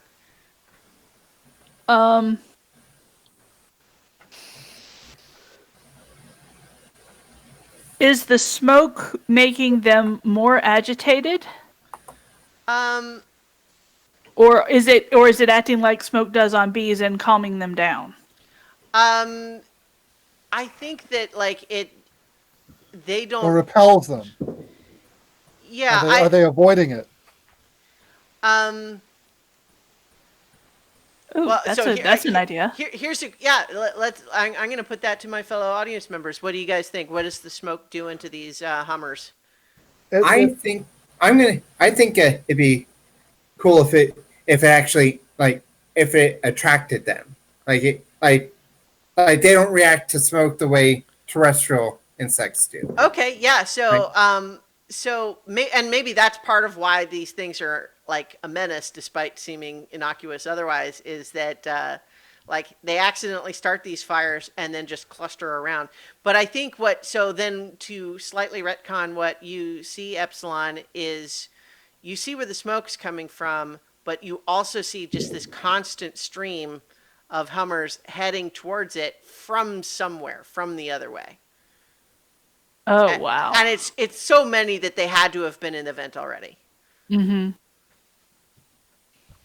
and maybe like they go up to the fire and they just kind of pop like popcorn. Um, Kind of like and a moth. yeah, yeah, and kind of gum up wherever it is that they are. Yeah. All right. So what are you doing? What's your response to this? Are you still like putting out the fire as the priority, or? Yeah, I want to know where they come from, but I think putting out the fire is definitely going to be the priority. Yeah. Okay. Because I don't want to go down a tunnel and get a face full of Hummers. All right. So I think you make your way towards you're in position basically to spray the thing when they turn the hose on. Right. In the meantime, Alan, you've gotten to this room. I'm so what I was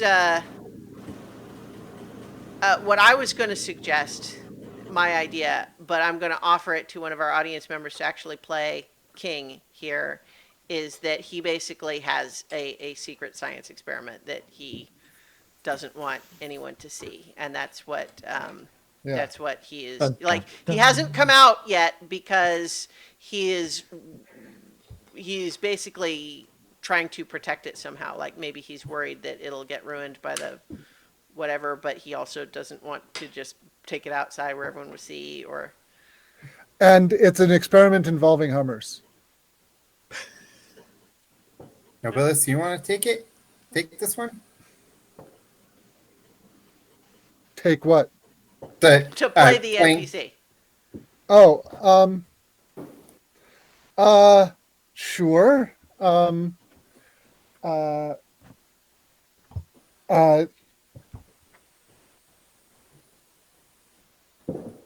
but I was just giving you the chance. Yeah, Yeah, I mean, you don't have to. If you'd okay. rather not, that's totally okay. We don't want to I put you on the would, spot. I would, I think it's, sorry, it's difficult to concentrate. Somebody's letting off huge amounts of fireworks. Yeah, we're getting a little bit of that here too. One of the straight up question: do you want to play the NPC? If no, if you'd rather not, that's totally okay. I think it'd be. I don't see a lot of room for. I mean, Well, okay. we've also had this scene go on quite a while, so we could also Yeah. make it just kind of abstract of. Here's what I think Okay. that the way the scene, we ought to kind of end it here, because what the question was what's revealed, and I think that I don't think there's much to roll on here, because the question, the roll to me is whether this guy gets cleared out by force or by persuasion, because one or the other is going to happen. Right. Well, so I was going to suggest, well, like, because the alternative is he doesn't come out and you guys just turn on the hoses anyway, right? Yeah, and then his experiment gets flooded out into the commons, and it comes out that way. Right. So, but we could still have, like, we don't. I guess we could have a scene, I suppose, that doesn't have a conflict roll, but we could also have a conflict roll. yeah, I'm going to suggest one for each actor, actually. okay. But maybe we don't have to role play out every element of it. And so I was thinking that we could have Alan try to talk the guy into coming out and voluntarily, and then we also have how does Epsilon handle what happens when the hoses turn on? I'll play king. Okay. So And again, it doesn't have to be like a long thing. We've already this whole scene has already been way longer than I was originally thinking. Well, it is our first time playing Yeah, this no, game, no, so no, we're and still it's fine. throwing It's up not a the- problem. I'm just saying we don't have to keep extending it either. Yeah. So, yeah. All right. so So, knock, knock, knock, Alan. Knock, knock, knock. Dr. King, yes. What you need to what is it? evacuate immediately. I have important work I am doing here. We have an electrical fire, and we're going to turn on the hoses. No, you cannot do that. Stop what you're doing and come out now. I am busy, and water will ruin it. This is not a request, Dr. King. All right. Well, so it seems like it's already at an impasse. So, Yeah. so what's Alan's goal? The guy. Alan's goal is to get Dr. King out, preferably without having to break down the door and pull him out. Right. Okay. That's his last worst option. But his overall goal, no matter what, is to get him out of that room because he doesn't want him to, God forbid, slip, fall, and drown or what have you. I'm going to suggest that King's goal here is to be given enough time to ensure that his device is protected from the water that's going to come through the fence. Okay. Sounds about right. Okay, so let's do a roll. I'm driving a little bit more than just because I'm trying to have a little bit of a shape of an adventure here. So, so I'm going to say that the opposition here, we've got a named character who where there's threat, right? So, but also potentially like further damage to property. But that's still just a 2, like a threat 2.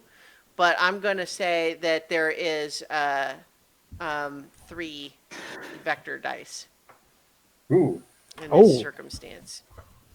dang. Yeah. So I'm rolling 5d6. Alrighty, so let's see. What do I have?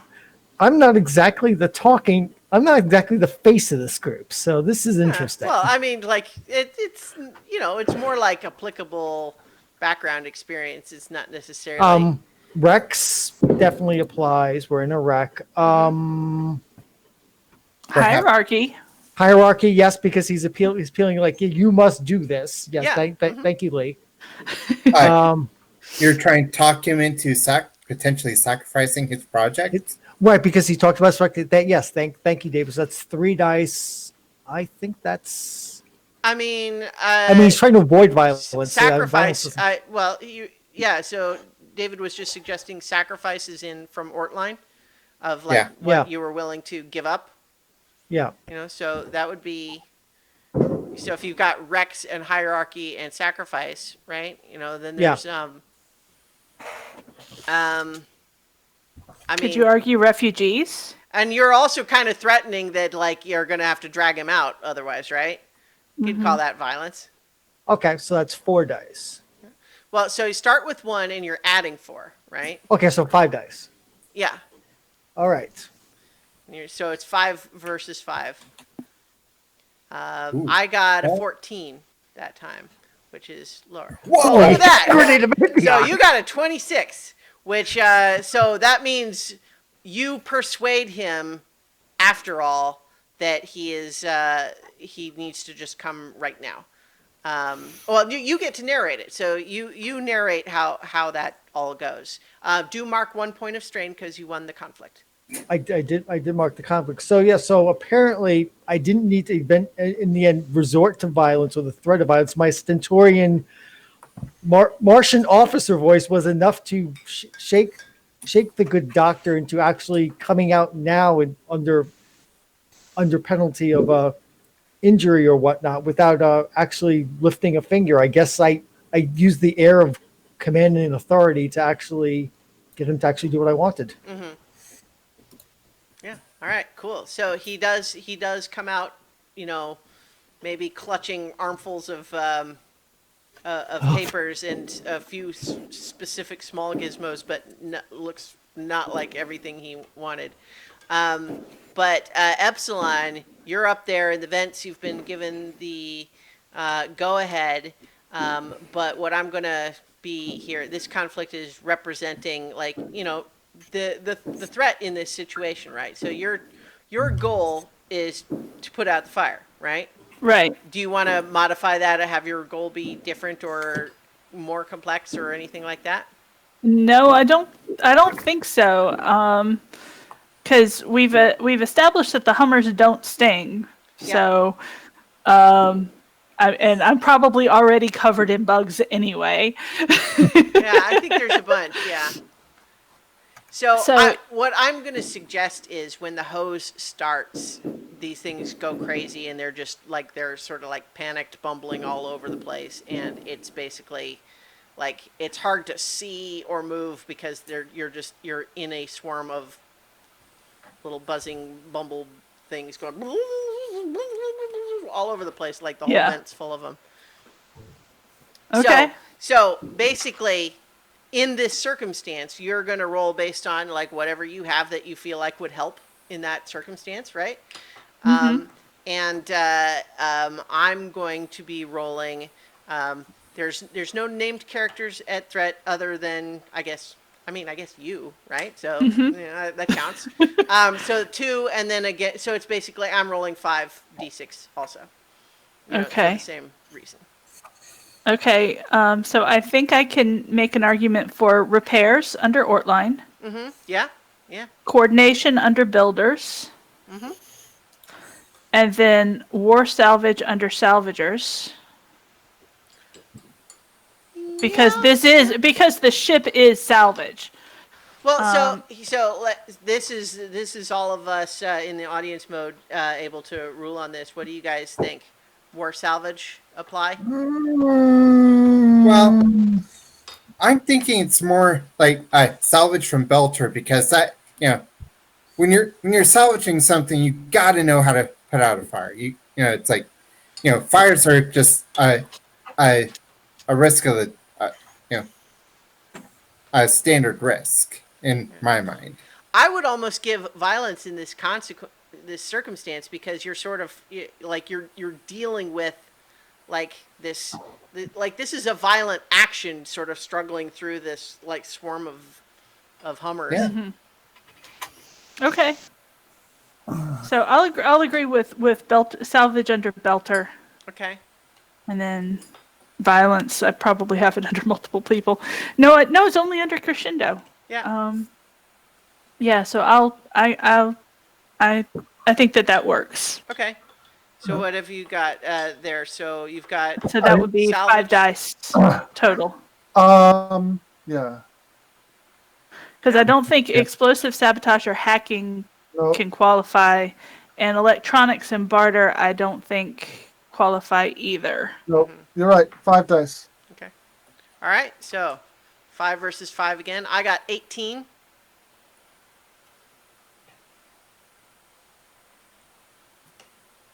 I got 16. Okay.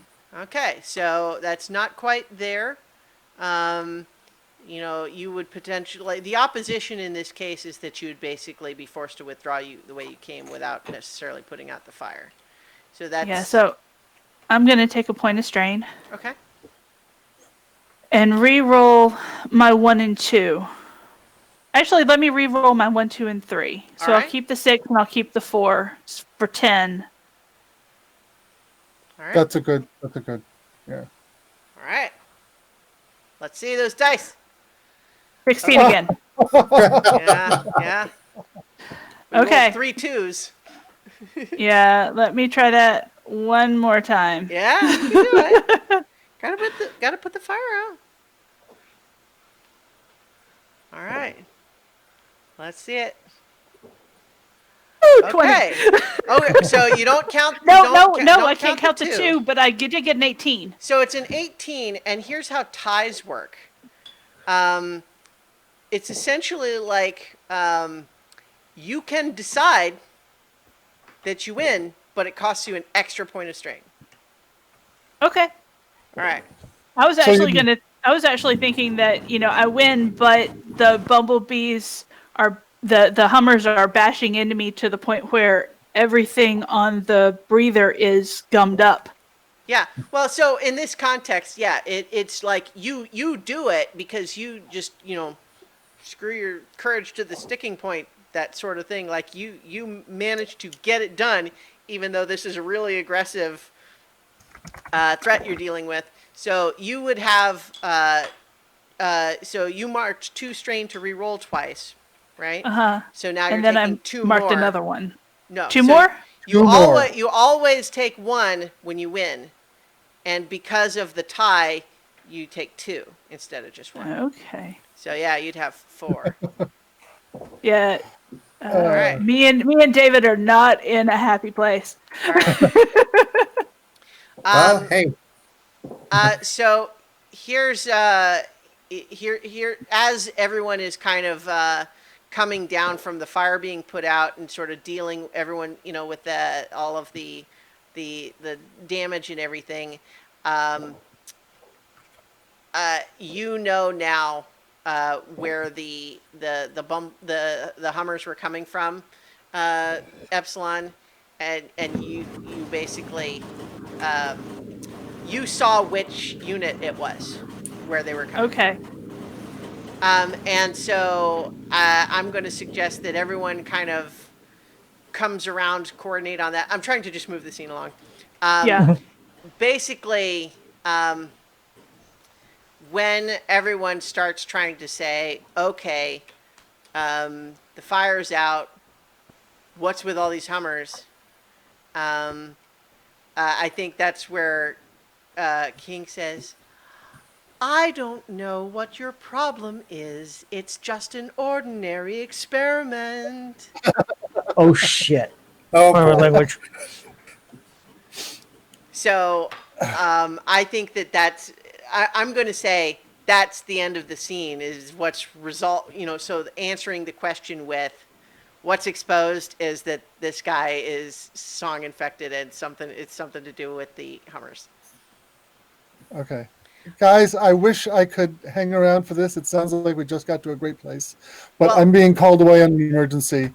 Okay. I'm going to have to drop out. I'm sorry. Well, that's all right. I think what I'm gonna suggest here is that we go ahead and we'll resolve the scene in terms of who gets insight points. But then Yeah. maybe what do you guys think about doing another session next week? Oh yeah, absolutely. Yeah. This was fantastic. All right, cool. All right, cool. So if you need to drop off, Nobilis, that's okay. Great. So we will let's then resolve this scene in terms of the points of insight and everything. So let's talk about first Alan's beliefs. Recreation weakens our community, and Polvo must be unified. So David, it's you and I basically making the decision here. Yeah. I feel like you could maybe make a case for both of them. Well, I don't know. As it started, I was thinking recreation weakens our community because it was like the fire started because these kids were harassing the Hummers. But it's also kind of like that was really only an indirect thing. Yeah. I mean, it's not something that Alan actually had any yeah, like he didn't see what they were doing. So Right. Yeah, I feel like that might be a stretch to just as far as Alan's involvement with that. It didn't really seem like it wouldn't give him reason to think back on that or anything. yeah. But Pavo must be unified, like just, participating in the coordinated effort to, get everybody out and clear the, fire suppression. I mean, I feel like that kind of supports Pavo must be unified. What do you think? Yeah. and if you follow the community's project, and you can get out and not have people wondering what's going on, not people worrying for King. Mm-hmm. So yeah, All right. yeah, Yeah. I'm okay with that. Yeah. So that sounds like 1 point of insight for you. Okay. Now, for Epsilon's beliefs, we have Mars Corp is evil, which I feel like didn't really come up at all. Yeah, And then individuality is freedom, which I feel like I could buy that in the idea like that she is up there by herself, doing the thing, like Yeah. taking the risks, going in there by herself, like that she would be willing and capable of doing that. I feel like, yeah. I mean, freedom to be yourself also means freedom to choose your own risks. Mhm. So, and she chose the risk of being fighting a fire. Yeah. So, how do you two, Lee and Paul, feel about that? Yeah, Yeah. I agree. Yeah, I that works. Okay, great. She should put herself on the line. So yeah, Yeah. that's an individual choice. Yeah. Yeah. And then I agree with the working towards unification by bringing the community together, working together as a whole. Yeah. Okay. So, the I think then what that means is that we've got all 4 players now at 1 point of insight, and so what that would mean is that we would just continue more scenes, which we'll do next week, and then as Wait a minute! Didn't David have 2? Yeah, Yeah. Dave. oh Yeah. well, Oh, you yes, didn't mark 2. Oh, well, like, okay. Yeah, sorry. I was just looking at the character sheet and I don't really see, like, there's not much of a mark in the second one. That's all I was Oh. confused by, I guess.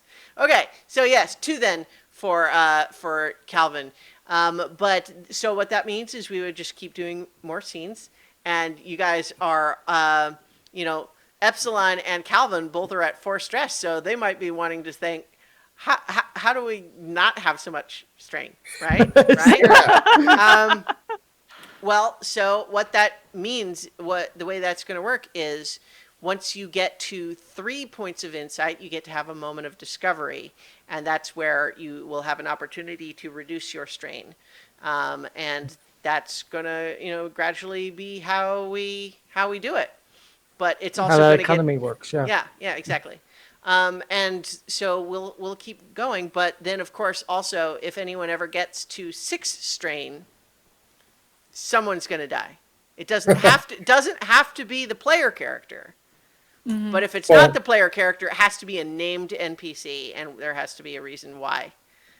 What I thought Now- with seeing with Calvin is that if Calvin got into if I said drive to 6 strain, Calvin could have gotten one of the bears could have basically shoved him into the water, Yeah. and Well, he right. drains. Or it could have been, Cohen the grease monkey, like, Yeah. it doesn't have to be the player character, right? Yeah. That dies, but it has to be someone of note. Yeah. But so I think we will continue this next time, next week at this same time. So thanks everybody who checked us out, whether you were watching live or watching the VOD. I'm also going to put out the audio podcast version. We got Wolf's dad in the chat there saying nicely done tonight, enjoying learning how this game system works. It's a neat system, I think. So Yeah. next Yeah. time we'll now that we're starting to get a little bit more of a the how these things work, we'll continue next time for more after the war. So Yeah. And thank you for the game developer for participating with us. Yeah, that's really Thank you cool. very much. yeah. And just a reminder to anyone who's just joining us for this is that I do also on Tuesdays run a Dungeons and Dragons campaign. It's a long-running campaign. Everyone's level 20 right now. They're running around in a time-stopped universe. It's pretty great. So, in fact, actually, They are this gods. weekend they're gonna fight the homebrew version of Tiamat. So that's gonna be fun. So we'll leave it there, and I will, we'll see everybody next week. Yay. Bye, everyone. Bye.